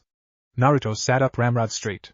Like marbles from a split sack, memories and facts of who he was rattled around his mind, bringing him firmly back into reality. Naruto looked around himself. He was sitting on a small square of tile. Beyond the tile, there was nothing but black. It took Naruto a moment to realize that this was his mindscape. He would have contemplated how he had gotten there when the voice of one seriously pissed-off demon fox overrode Naruto's thoughts. I must have been out of my mind. I should have given us a heart attack the instant you had the notion to go all out. You had me for a while there, making me think you were actually worthy for me to change my ways for. Now I see you for what you are, a mindless fool with less common sense than a mite of dust. Naruto tried to order his thoughts into some cohesive order. He was still recovering from his half-life state. When he had managed to construct a sentence, he thought back to Kyuubi. Okay, so I might have overreacted a little. The Kyuubi's reply was swift and terrifying, giving Naruto a taste of what the Kyuubi was when he was mad and uninhibited. It was like the mind of a wild animal, with the cold ruthlessness of one who enjoys the hunt and the death it brings. Overreacted a little? You condemned us to the void, over a little mark that you could have removed in a heartbeat. But no, the great Naruto no Kitsune won't do the logical thing. No, he goes and threatens every life within a million miles with his little fireworks display, removes the nasty snake man from existence, without even thinking of the consequence. Naruto shivered. He didn't even want to compute what Kyuubi was saying. For the first time in years, Naruto felt fear. He had always taken for granted Kyuubi, never realizing the full scope of just who or what he was. Naruto felt like he had just personally insulted the schoolmaster of the universe, and Naruto was the bad child who was about to get punished. It was a humbling, terrifying experience. That's right, go on and feel humiliated. It's the last thing you'll feel. Naruto felt one fact click in his mind. Wait, what do you mean by that? Again, the feeling of being under the schoolmaster's stare, and the idea that death would be welcome if it could provide a respite from the pure, unfiltered killing intent and outraged superiority emanating from Kyuubi's half of their mind. You summoned enough chakra to make a new planet. How did you think your chakra system would react to that? Your entire chakra network has literally gone up in flames. The only reason you're still alive is because I'm actually taking the time to make this little island and keeping it afloat. Naruto started to fully appreciate how much of his seemingly invincible facade came from the Kyuubi. The stories of how he had crushed mountains with a single swish of his tail suddenly didn't seem so exaggerated. Why don't you just keep this place going until someone heals us? The sensation of being a toothpick being pinched by the hand of Kami swept over Naruto. Wait until someone heals us? Wait until someone heals us? Out of nowhere, a good half of the tile Naruto was sitting on disappeared. The disappearing tile was accompanied by enough unadulterated bloodlust that a weak genin in Naruto's place would have died on the spot. I'm maintaining this through a constant stream of chakra alone. And thanks to you and your little snake extermination, my stores are near non-existent. I give you an hour tops before we topple into darkness. As for someone healing us, even the great slug Sannin Tsunade would mark you as dead. Sure, Medic Nin can remake organs, but not the chakra network itself. The entire way the whole of chakra healing works is by sending the jutsu through the patient's chakra network to the afflicted area. Naruto was about to point out the loophole, when Kyuubi very quickly closed it. Even chakra maladies and injuries from the gentle fist course through the network. It doesn't matter how mutated it is or if it's closed. As long as there is a network, the jutsu will take. But without a network, there's nothing that can be done. Any form of chakra healing would die off because there would be nowhere to go. And don't even think of a transplant. Not only do chakra networks disappear with death, but each system is unique to each person. Using someone else's would be worse than performing open-heart surgery with a sledgehammer. Naruto sought out a retort. There wasn't one. He tried to think up a solution to the problem, so obvious or so obscure that Kyuubi hadn't thought of it. He came up blank. Naruto hung his head in shame. He had been blindingly reckless, with a foolishness that would have most people falling on the ground with laughter. For all his big words and obvious power, he had made a stupid mistake for which the price was the ultimate one. Just as Naruto was about to sink into despair, an epiphany broke in his mind like a spark of light. If we're so doomed, why did you take the trouble to set up this island? Naruto grinned. Hope. Possible both the greatest strength and weakness of the entire human race. Apparently, that trait existed in demons too. Don't tempt me. Kyuubi couldn't hide from Naruto though. Clear as day, the demon Kitsun's mind held the belief that against all odds, there was a way for them to still survive. Naruto grinned. You made the island because you hold in your heart the hope that you're wrong. No matter how minuscule the fraction of the near invisible % of a chance there is, there's still a chance, Kyuubi grumbled. Okay, so I'm hoping there is a way we could live. You don't have to get all poetic on me. Naruto grinned, and stood up. Well, we might as well make our chance as big as it can get. So saying, Naruto started to perfectly balance on one toe claw. Knowing what the blonde was thinking through their link, Kyuubi conserved his dwindling supply of chakra by maintaining only a square inch of tile. And so, maintaining his balance, Naruto hunkered down to wait. Hinata raced through the trees. She was keeping a pace that most ANBU would have trouble maintaining. Hinata would not have been able to dream of such speed under normal circumstances. Hinata, while greatly improving as a kunoichi, was still no higher than Hygenin level. However, one can do things one never dreamed possible when they were worrying that someone they love was in danger. Small, weak mothers can lift trees off their children. Men in critical condition can force themselves to walk to see that their wife was alright, and a young girl could run so fast she left an afterimage of herself when she thought the love of her existence was dead. Hinata had no plausible proof that Naruto was in danger. But what was proof up against the omniscient radar that every lover possessed? As Hinata kept on going faster than a cheetah with genetic upgrades, the Hyuga thought back on the last 10 minutes of her existence, filled with more anxiety and raw emotion than in the last 10 years. Flashback. Hinata stood with a smile on her face that was uncharacteristic for a Hyuga. In point of fact, it was uncharacteristic for most sane humans. But then again, why shouldn't she be smiling like this? Hinata didn't take particular joy in the pain of others, but this once she would make an exception. Hinata was standing in the open in front of a team from IWA.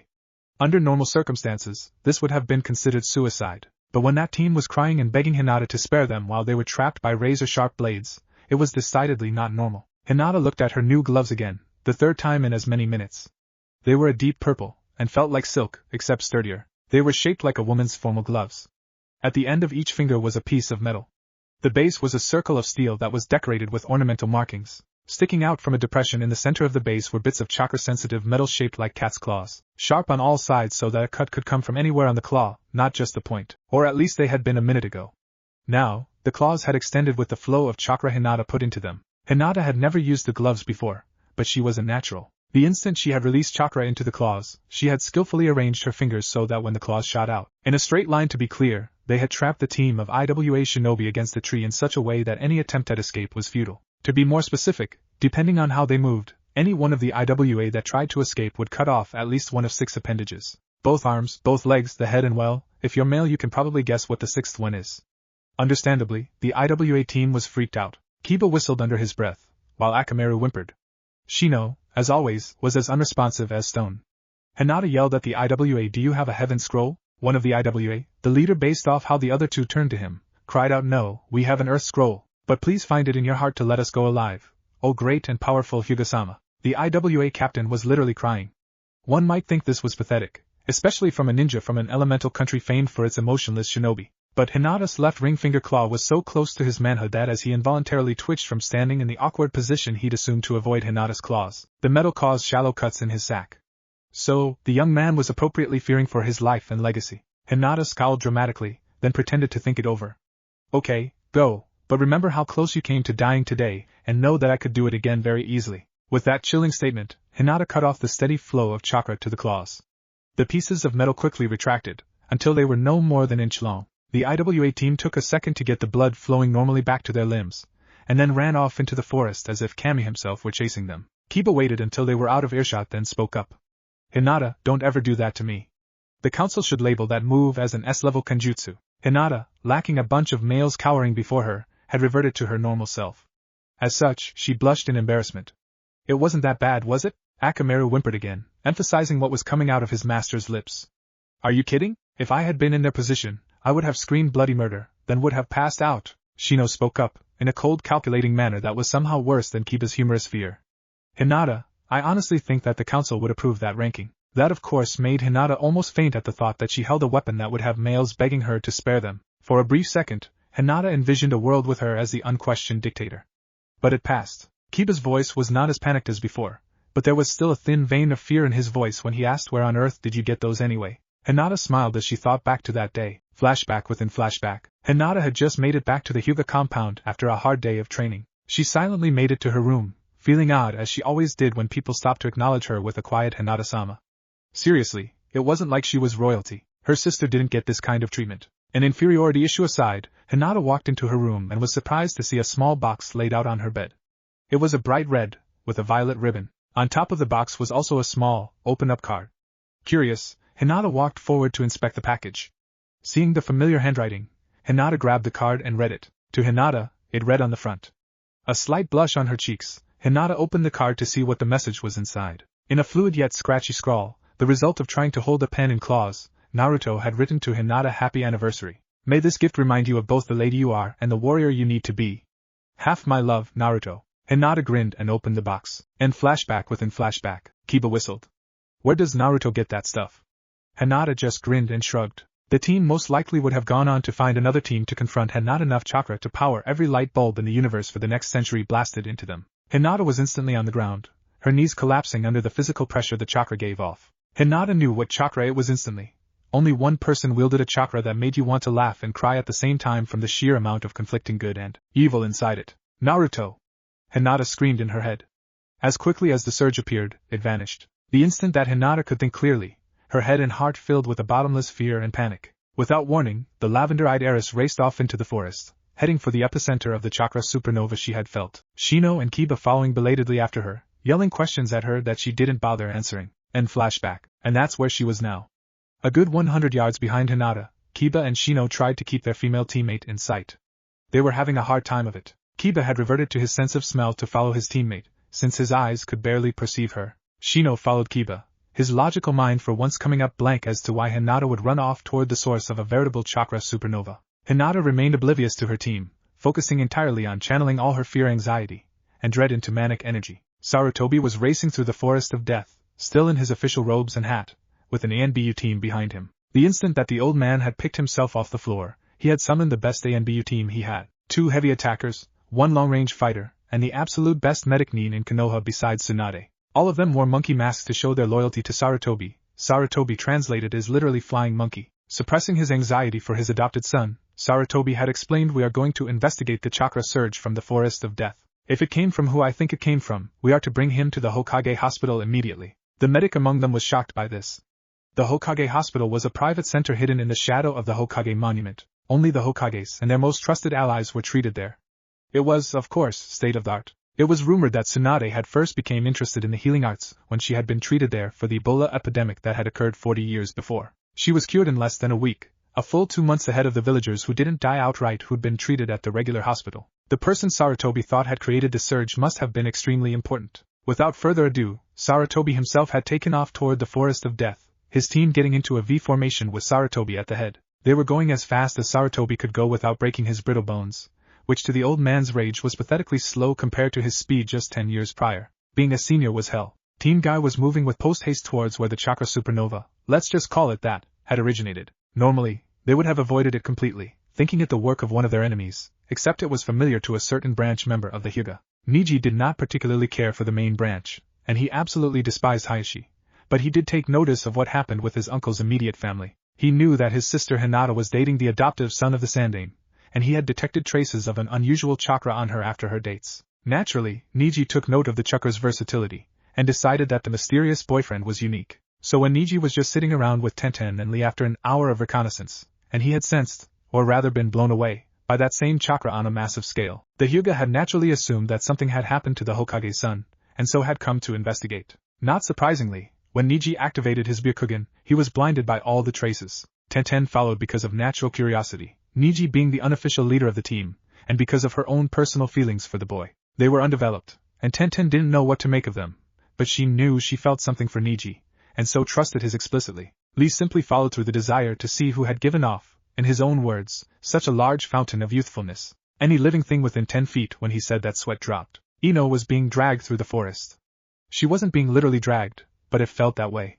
Why did her teammates have to run off like that? Ino was as afraid of the forest as any other person, and she didn't want to be left alone, so she grudgingly followed her 2 teammates who were running with fear on their faces. She didn't see what the big deal was. Yep, she's that dim-witted. So there had been some kind of chakra supernova. So what? Shouldn't they be running away from it instead of towards it?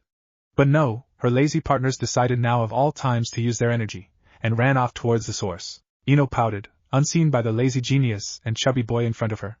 Why had they forced her into this? Spared from knowledge of Ino's inner workings, Shikamaru and Shuji raced with fear in their hearts. They knew Naruto's chakra when they felt it, and they knew that the man, while a show-off, would never use that much chakra unless something terrible had happened. And so, with a whiny blonde behind them, the Nara and Akimichi heirs ran through the forest of death towards their friend. If you haven't spotted the trend by now, no offense, but you're an idiot. Let's see who's next. The Sand siblings were riding on a large platform of sand currently traveling at high speeds. Gaara looked slightly worried, Kankura looked downright confused, and Temari was experiencing a mix of anxiety and curiosity.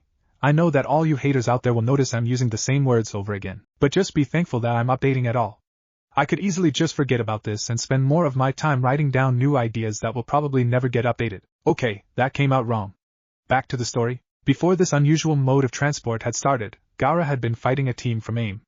And the word fighting is being used in the loosest term of the word. He trapped them in a Sabaka queue and kept on asking, in a polite tone of all things, for the team to hand over their scroll. While that was happening, Kankura started debating whether having a bloodthirsty brother was better than having a pacifist brother. This very well might have gone on forever had not there been a, for lack of a better term, chakra supernova, for it was both brief and intense. It had dispelled Gaara's sand completely, letting the team escape, while Gaara's brain went through the processes of shock and connecting the dots. He knew that chakra, and more importantly the Ichibi knew it. Temari and Kankura also recognized the chakra, Kankura because one of his puppets had been controlled by that chakra and Temari because she had felt it coursing beneath her lips when she kissed a certain Hanyu Jinchuriki.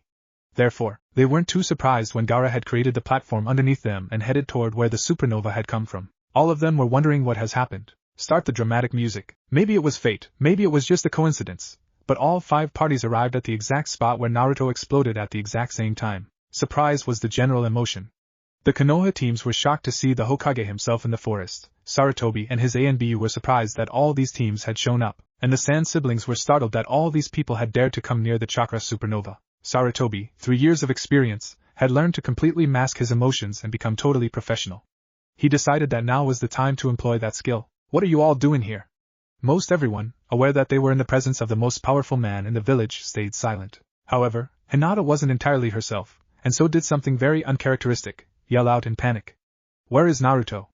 What's happened to him? The crying heiress was literally at Sarutobi's feet begging. Sarutobi was shocked, to say the least, but maybe it was just because Hinata had managed to get past his ANBU to get to him. Kiba and Shino instantly came over, whispering, "So sorry, Hokage-sama. We apologize for her behavior." Sarutobi just shook his head. "No, don't worry about it. Well, I think it's pretty obvious why we're all here. The question is, what do we do now?" Gaara, not being so intimidated by the presence of the Hokage, offered, "We're all here to find Naruto. At least that's why I'm here. We should start by finding out where he and his team are." Ino alone was shocked. That chakra came from Naruto? I know that he somehow cheated and beat Sasuke, but how could he have made that chakra? But again, the world at large was unaware of the fangirl's thoughts. For everyone else, this was just confirmation. Sure, Tenten was a little shocked, and Shino tried to wrap his mind around the concept, but it wasn't as bad as Ino's blind obsession to Sasuke. Sarutobi instantly took charge of the situation. "Alright, if everyone is okay with being here, then we get to work." Everyone tried to find out where Team 7 could have gone. No one objected, and all started using their own unique abilities to try and find Naruto, Sakura, and Sasuke, except for Ino, who just stood there dumbly. 5 minutes later, after several sounds of sniffing, bugs flying, and people inspecting the ground, Kiba found Sakura's scent. Silently, the ANBU team berated themselves for being outdone by Genin, but that was not of importance. The instant Kiba yelled out his discovery, everyone, including the still shell-shocked Ino, followed the Inuzuka. The sight was actually very odd. 17 ninja, of various villages and ranks, running in formation. An onlooker would have been very intimidated. After a minute of jumping through trees, the entire entourage arrived at the clearing containing the tree where Team 7 was. The Odo team in the trees instantly fled upon seeing the vast size of the group as well as the unmistakable Hokage's robes. The only ones who noticed were Sarutobi, the ANBU, and Kiba. Everyone else was preoccupied with the sight of an unconscious Uchiha, a whimpering Haruno, and what appeared to be a miniature Kyuubi no Kitsune with spiky blonde hair covered by a blanket. Hinata's fear knew no bounds the instant she saw Naruto. His secret was exposed. Prioritizing, Hinata went to Sakura, who seemed to be going through a psychotic breakdown. Hinata shook Sakura, yelling, "Wake up!" What happened? When Sakura remained unchanged, Hinata gave a chakra-enhanced slap to the cheek. That did the trick. Sakura's eyes flew open, and internally the Pinkette thanked Kami that Hinata had slapped her. She had been less than an inch from the borderline of sanity, but then her memories came back to her, and Sakura got in a panic. "Naruto!" she yelled, turning her head to see the still near-dead blonde. This simple statement would have far-reaching repercussions. Like dominoes, you could see comprehension, astonishment, and then fear go across the faces of Kiba, Shikamaru, Chuji, Ino, Niji, Tenten, Lee, Kankuru, and even Shino, though you could barely tell with the sunglasses and jacket. All the informed members just showed panic that the secret was out. As Hinata and Sakura rushed to their boyfriend, Sarutobi instantly tried to do damage control. Using his Hokage voice, he turned to his younger audience and said calmly but firmly, "This is an S-class secret. You are not allowed to tell anyone on penalty of death. Those from Suna, I beg you to please keep this confidential. No one must know of this." When belated nods came, Sarutobi signaled to his team. The professionals went to Sasuke and Naruto, dragged the hysterical Hinata and Sakura off the ladder, and then placed the two on stretchers summoned by the medic Nin among them. In a matter of seconds the ANBU were with Sarutobi again. Seeing the decimated expressions on the two girls' faces, Sarutobi said, "Hinata, Sakura, you can come with me. Kiba, Shino, I'll make sure you don't fail because Hinata is gone. All of you, continue with the exam. You all can come visit after the second part of the exam is done." With that, Sarutobi and his ANBU shined back to Konoha, with Hinata and Sakura in tow, leaving 4 very confused teams in their wake. I actually considered ending the chapter there, but I'm too big a softy to do it. Sarutobi, his team, Team 7, and the Hyuga heiress arrived at the Hokage hospital in a flurry of leaves. They were instantly ushered in by the finest medic Nin in the country, kept on the Hokage hospital payroll even if there were no plausible signs of danger, just in case something happened. But that's another story. In the blink of an eye, Sasuke and Naruto were being crated off toward the treatment wing, leaving a disgruntled Hinata and Sakura, an anxious Hokage, and a diligent ANBU team. The doctors had the good grace to not even blink when they saw Naruto. 30 minutes later, the head doctor came out with a clipboard in hand and sad expression. Sarutobi instantly suspected bad news. The man cleared his throat, and then read off the list. Sasuke Uchiha is unconscious, suffering from the placement of a curse seal. The curse sealing has been performed, and no negative effects are showing. He'll be fine in a few days. Sarutobi felt an almighty but coming. He was not disappointed. But Naruto Uzumaki is another story. His chakra system is completely destroyed. Other than a tiny independent pocket, there's nothing. He's dry. I hate to say it, but he will die, if he hasn't already. Before anyone else could react, Sakura fell to the ground screaming "No!" and tearing at her hair, while Hinata simply fainted with an expression of such pain you could feel it at 10 paces. Quick as a flash, both were carted off by the ever-present doctors. Sarutobi felt numb. Naruto dead? It was a cold, unforgiving concept that the old man refused to accept. Naruto couldn't die. He simply couldn't. At least half a dozen lives were hinged on the boy's existence. Sarutobi dismissed the doctor and his team. He then sat there listlessly. He needed to think, and he couldn't afford any interruptions. For 10 minutes, though they felt like days, the aging Hokage went over every possible operation or countermeasure that could be used to save Naruto. Just as he was about to give up hope, a memory flashed into focus, figuratively dusty from lack of use. Flashback. Sarutobi sat in his home, enjoying his pipe and his copy of Ika Ika Paradise. It was a bright, sunny day, with just enough clouds to grant a gentle coolness without diminishing the beauty of the blue sky. It was a perfect day by all standards. Just as Sarutobi was about to get to the part that made even him harden, none other than Kushina Uzumaki showed up at his doorstep. Quick as lightning, Sarutobi hid the godlike smut written by his student. He knew from experience how his successor's wife reacted to, as she put it, disgusting porn that should be burned on sight. Kushina was now 6 months pregnant, and it showed. She smiled, her red hair waving in the breeze, and said in a clear, bell-like voice, "It's okay, Sarutobi. I'll pretend I didn't notice what you were reading." Sarutobi smiled and said, "I have no idea what you're talking about." Kushina laughed, and for a moment all of nature stopped to enjoy it. Sarutobi never got over how undeniably beautiful Kushina was, in every aspect. Why, if he'd been born 30 years later? Kushina took a moment to pat her expanding belly. For a trainaholic whirlpool refugee who was the last of her clan, Kushina could be incredibly tender to those she cared for, which included her unborn child. When the moment passed, Kushina waddled over to her husband's predecessor. "Minato will be wondering where I've gone, so I can't stay too long. I swear, as the Hokage, you'd think he'd have more important things to worry about than how often I do my breathing exercises." Sarutobi had a chuckle at that. Hell hath no fury like Minato Namikaze when he was worried. "I came to give you this," Kushina said, handing Sarutobi a scroll with the Uzumaki crest on it. Sarutobi looked up in surprise. Kushina was jealously secret about her clan. She'd literally break your hand if you asked too many questions she didn't like. Minato had spent a good week in the hospital for that. "I know what you're thinking, but let me explain.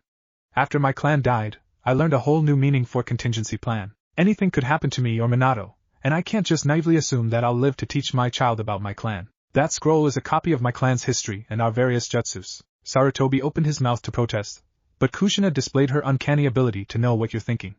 "But what if you die first?" "Well, that scroll isn't the only one. There's one in the Namikaze complex and another hidden in the Hokage office. This way, in the event that Minato and I die while you live, you can teach my child when he's ready." Without waiting to hear if Sarutobi would agree or not, Kushina got up and, with a little effort, shine back to the Hokage building. Sarutobi looked at the scroll, and then took it into his home and hid it in high safe. End flashback. Sarutobi took a brief second to scold himself on being so stupid. He had completely forgotten about the scroll after the Kyuubi attack. He hadn't even remembered it during the 8 years he trained Naruto. He was going senile, that had to be it. But the moment passed, and Sarutobi saw the lifeline he'd just been given. The Uzumaki clan had been notorious for being jacks of all trades. Not even Kushina had been able to hide that. Maybe one of them had developed a healing jutsu that just might work. The aches and pains of old age leaving him, Sarutobi rushed towards his home. He arrived in seconds, and made a beeline for the safe before the door had even fully opened. Removing the fake wall covering the block of metal, Sarutobi quickly but meticulously turned the dial on the safe. When the last tumbler fell into place, Sarutobi ripped open the door. The safe was bare except for the key to the Konoha bank given to him by the daimyo, a few jewels he'd bought over his 68 years, and the scroll. Sarutobi took it out with a fervor that would have surprised him if he'd been fully sane. Calming himself slightly, Sarutobi opened the scroll with care. The scroll was written like a timeline/biography, showing the accomplishments of individual members, and the jutsu they had brought into the clan, some bought from other countries, but most of them original. Sarutobi skimmed the scroll as fast as he could, looking for anything that might indicate a life-saving operation. Just before both the scroll and Sarutobi's hope ended, he found it. An experimental medical jutsu developed by Kushina's father. As Sarutobi read the complex description, a smile graced his withered lips. This could work. The Hokage hospital was silent until Sarutobi stormed in. Then it resembled a broken anthill. "All right, listen up," the old man yelled for all to hear. "I want all of you to bring Naruto to the river, and prepare for a serious surgery. Also, summon 4 of the best Suiton users we have. Any that we have in the village. Let's go, go, go." Sarutobi's orders were followed to the letter. In a matter of minutes, a contingent of 20 doctors, subdivided into 4 sections, with 4 assorted Jonin, Chunin, and Anbu skilled in Suiton Jutsu stood by the river, Sarutobi presiding over it all. When everyone was assembled, he spoke. "Listen, we only have one chance, so make it count. I've found an experimental jutsu that just might save Naruto. I need all of you to participate." With that, Sarutobi hastily handed out 24 sheets of paper he'd carefully if hurriedly copied the medical jutsu onto. As they read it, one of the doctors cried, "Why, This is genius.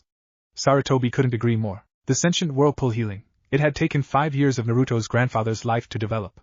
It was a masterpiece. It wasn't a new take on an old idea, it was an absolute breakthrough. Genius in its conception, complex in its execution, it could easily be categorized as a SS-level healing technique. The jutsu was near impossible, but if it worked it could be a panacea.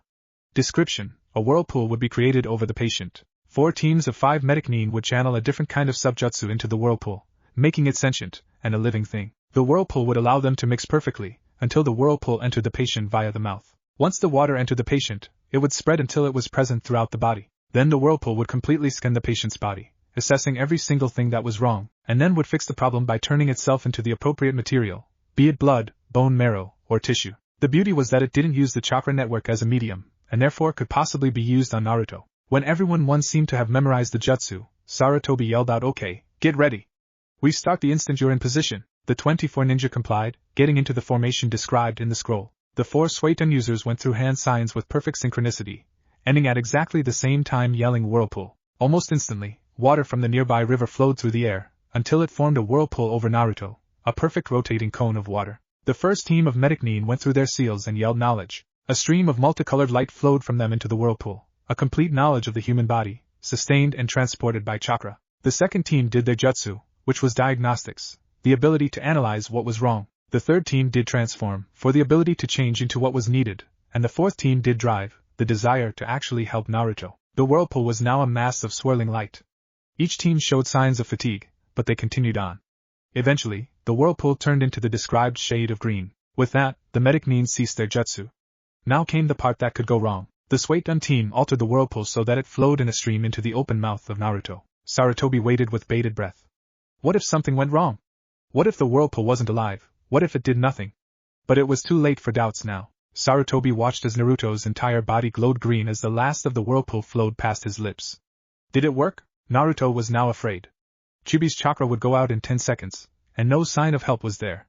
Naruto panicked slightly as he felt the tile beneath his toe flicker. Kyuubi was too tired, he could feel it through their link. Naruto jumped, the instant that the island of tile disappeared. Right before Naruto's upward momentum ran out, and he fell into the void, there was a flash of green light. Out of nowhere, Naruto's mindscape in full appeared. Naruto fell on his butt onto the wet tile, but the discomfort was almost glorious. In an instant, Naruto felt his power come back to him, and more importantly Kyuubi. Naruto laughed out loud when Kyuubi gave a sudden roar of triumph. For a split second, Sarutobi thought it didn't work. But that thought was soon buried when Naruto sat up and yelled, at the top of his powerful lungs, "Who!" Sarutobi was too overjoyed to cover his ears. What if Kyuubi makes Naruto insane konoha? And thanks for watching my video till the end. If you enjoyed this content, then do consider subscribing to my channel, and leave a like if you guys need the next part. Comment down, and thanks for watching the video, and see you guys in the next video.